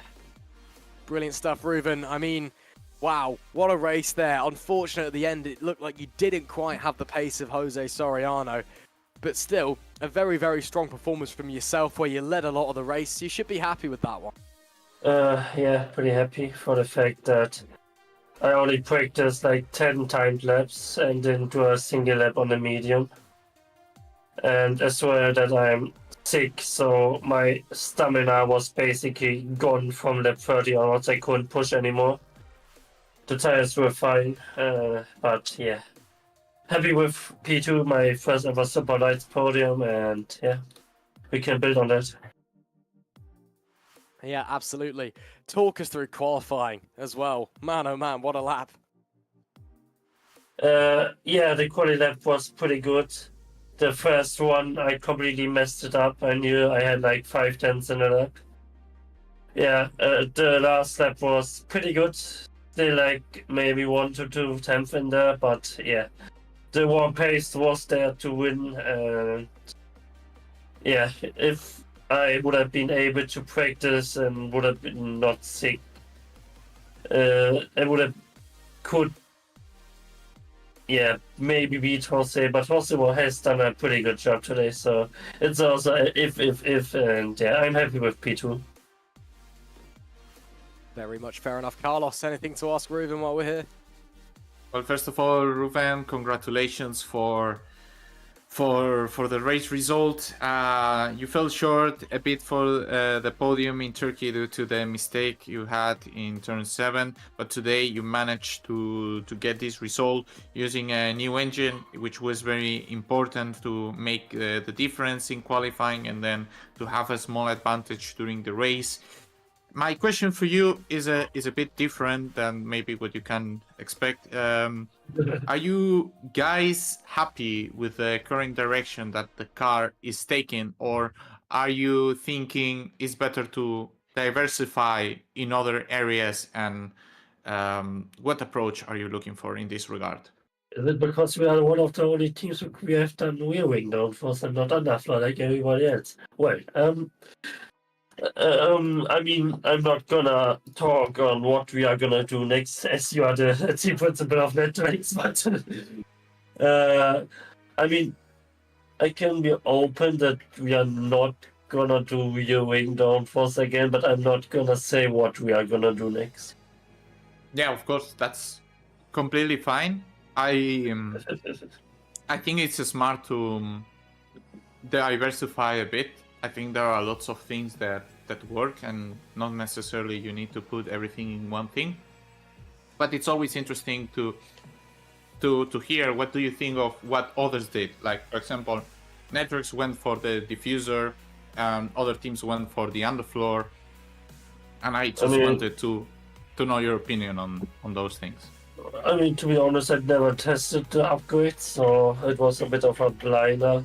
We knew that, or I knew that I struggled with the rear a lot, so I and Joseph decided to go for the rear wing. And I mean, it doesn't show as it is a bad result, as we are able to fight for wins in every race, or at least have the pace for it. So it doesn't seem like a bad choice. No, yeah, it doesn't. As I said, congratulations, Ruben, and good luck for the next one, and enjoy the podium. Yeah, thank you very much, mate. Enjoy. That was Ruben Machete, second place. And why don't we speak to our race winner now? Carlos, do you want to take this one? Because I know you and Jose are good friends. Do you want to go ahead? Yeah, I can do that. Hello, Jose. Can you hear us? Hello, yeah, I can hear you. First of all, congratulations for your second victory in a row here in GPVWC Superlights. How are you feeling after the race? Yeah, I'm very happy. In shock, to be honest. As a rookie, I didn't expect this result at all. Even my team manager, if he's hearing this, he didn't would be a stalker if Netflix won a race. That's an interesting an interesting approach. I would say what do you think is the key of the current pace that you have right now? What are the key points that makes you being this dominant during the season? Because you did the podium in Australia, and a mistake in turn 1 made you miss the opportunity to win the race, and then you win 2 races in a row. What's the key? I don't think I'm dominant, to be honest. People are very fast, similar pace. But I don't know, maybe I am preserving more the tires. It's a key factor in R Factor 2. Today it's possible the new engine. It's a great factor to be in camp. So maybe is that the reason for the victory today? Good. I just have one last question before we go to Ross. Was it the celebration thinking on Fernando Alonso 2005? You know, the celebration he did, 2006, sorry. 2006, the celebration he did after winning. It looked very similar. I don't remember. You don't remember? No. You don't remember, that's good. I watched that race because I'm too old, maybe, compared to these young talents, but I don't remember. Well, Ross, is there any questions you want to do to Jose? Yeah, just want to say congratulations, Jose. That's 2 in a row now, 2 out of 3. You're really putting your stamp down on the season. Is this a way for you, early doors, for you to say I'm the favourite for the championship this year? And that's a big word. To be honest, I'm just a rookie. And like Cholo Simeone would say, game to game, race to race. We have a lot to learn about the GPVWC, the system. So we are having a good dynamic, but it's a long way. Oh, it's funny he says this because he's a Real Madrid fan and he quoted a sentence from the coach from Atletico Madrid, and this is interesting. Is there any other question you want to say, Ross? No, that's it from me. Just congratulations, Jose. Thank you so much. Puto amo. Congratulations. See ya. Well, great to hear from our race winner there once again. Let's drag in the man who was 3rd place now and speak to him, Norbert Jakab. Norbert, can you hear us? Oh, is he back? My bad. I was dragging him. My bad. I was dragging him, and when I dragged him out here, I don't know why he went back. I swear it's not trolling. It's okay. The most professional commentary box you'll find. Norbert, congratulations on the podium. Man, oh man, what a team effort from yourself and Jan to keep behind all those drivers behind you for 20-odd laps. That must have been nerve-wracking towards the end. Yeah, I was just talking about Harry Smith in the waiting room that he made me sweat really hard for like 20 couple of laps. So it was really tough, but actually I owe this one for Jan because he did all the hard work. I just had to push hard at the front in clear air, and he had to do all the defending stuff. But it was really good teamwork, and I'm really proud of us. We messed up quali once again, as we did it a couple of times so far this season, but we knew that our race pace is one of the best on the whole grid, so we actually figured out this strategy that we would just undercut everybody, because it's literally impossible to overtake in this track unless you have a huge tire advantage. So we decided to undercut like 3 or 4 laps earlier than everybody else did, but we were quite surprised because we were not really prepared for them going to the mediums. So I was a bit afraid when I saw that they are going super long. So I was like, yeah, they are definitely going to the medium and we will be cooked. But it was some miracle from us, and yeah, it was a really hard race. So yeah, and I'm really tired, but really happy because I came all the way from P8, I think, yeah. So yeah, I'm super happy. Yeah, I mean, I can imagine you're delighted. What a performance you've had out there today. Is this a sign of bigger and better things to come in the near future? Hopefully, we will see. I was really hoping for these kind of results since Melbourne, and in Melbourne as well. Turkey was a bit of a disappointment with that start racing incident with me and one of the other cars, so that messed up my whole race. But I think now we are back on track, and I think we have one of the strongest, if not the strongest lineups. So if not for the Drivers' Championship, then for the Constructors one, we are definitely a contender still. Absolutely. Carlos, anything to ask from your end for Norbert? No, I would say congratulations to Norbert. Once again, you guys took the best from what you could, because your engine was a bit older compared to the guys in the top, and you managed to hold Harry Smith with proper team strategy, which is key. True North didn't have the best of rounds in Turkey, but now you guys score a lot of points, which is key to keep in this fight. And just full congratulations, Norbert, fully deserved. Thank you so much, thank you. Great to hear from Norbert Jakab, and a fantastic performance as him as well. Before we get Harry Smith in, Carl, you did say Jose was a fan of Real Madrid, did you not? Yeah. Well, I hope he's paying more attention to his race. Wait. No. I didn't watch the game. No, Ross. Damn it. Anyway. 73rd minute, there's still time to go. It's only the first leg. Check kicks. That's all I'll say. Ross, our relationship, after this is not the same. It's not the same.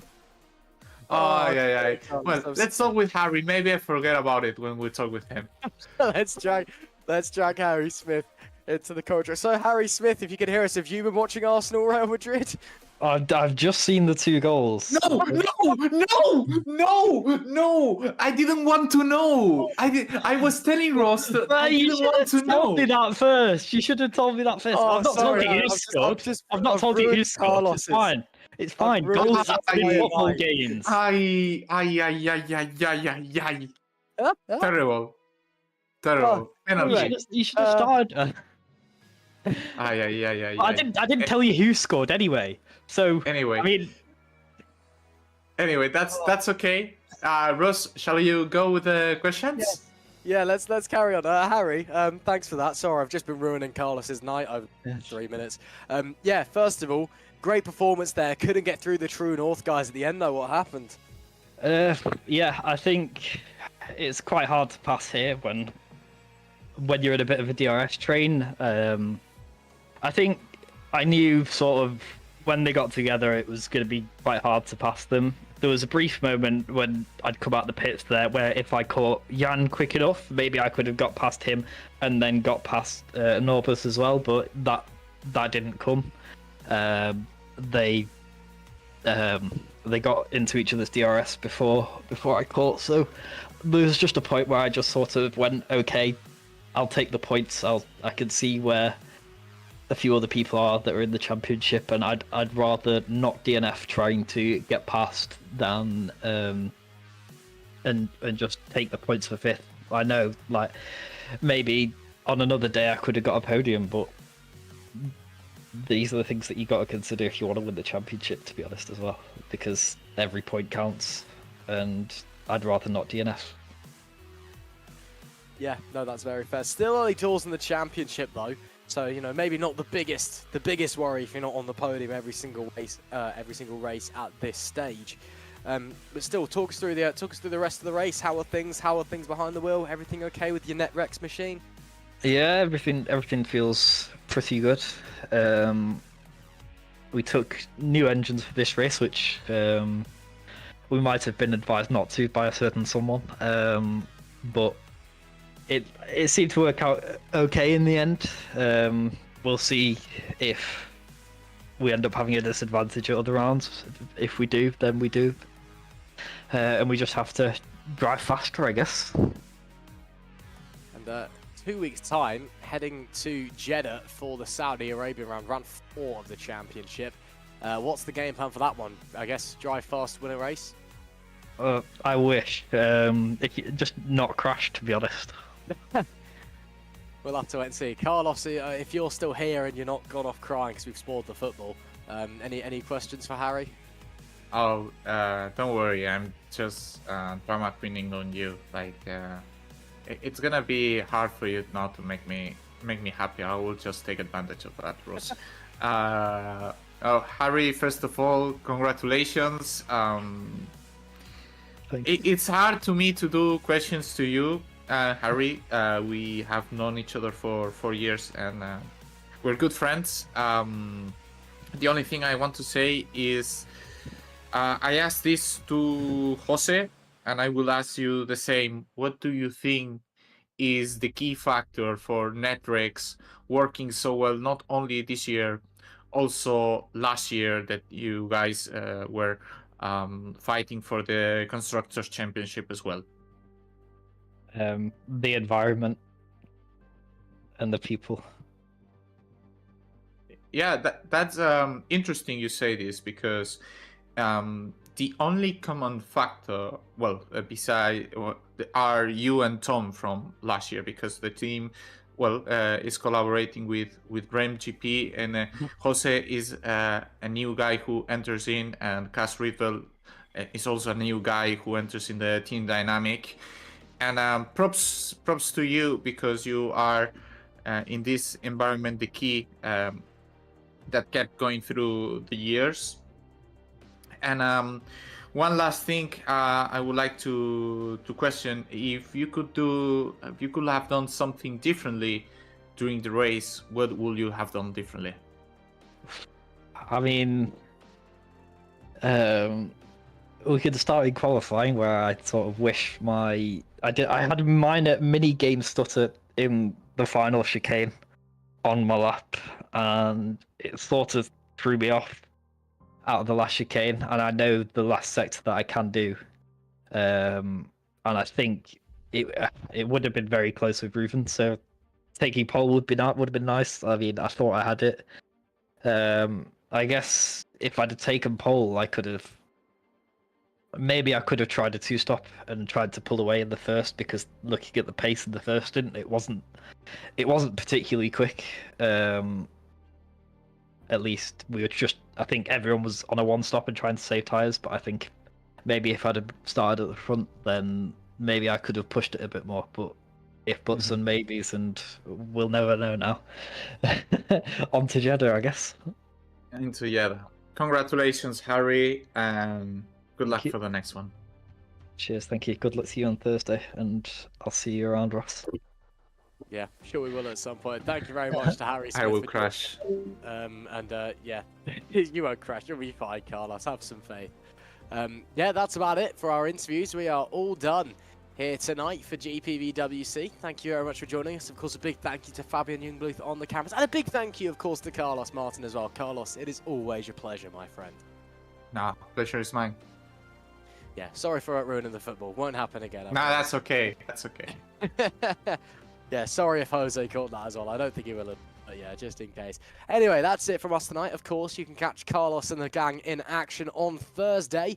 Same time, same place, as the Super League gang heads around here at Suzuka. For us here, though, in Superlights, we'll be back in 2 weeks' time. And we'll be heading to Saudi Arabia and the Jeddah Corniche circuit, one of the trickiest ones on the calendar. It is sure to be chaos. We'll have to wait and see. We'll see you in a bit.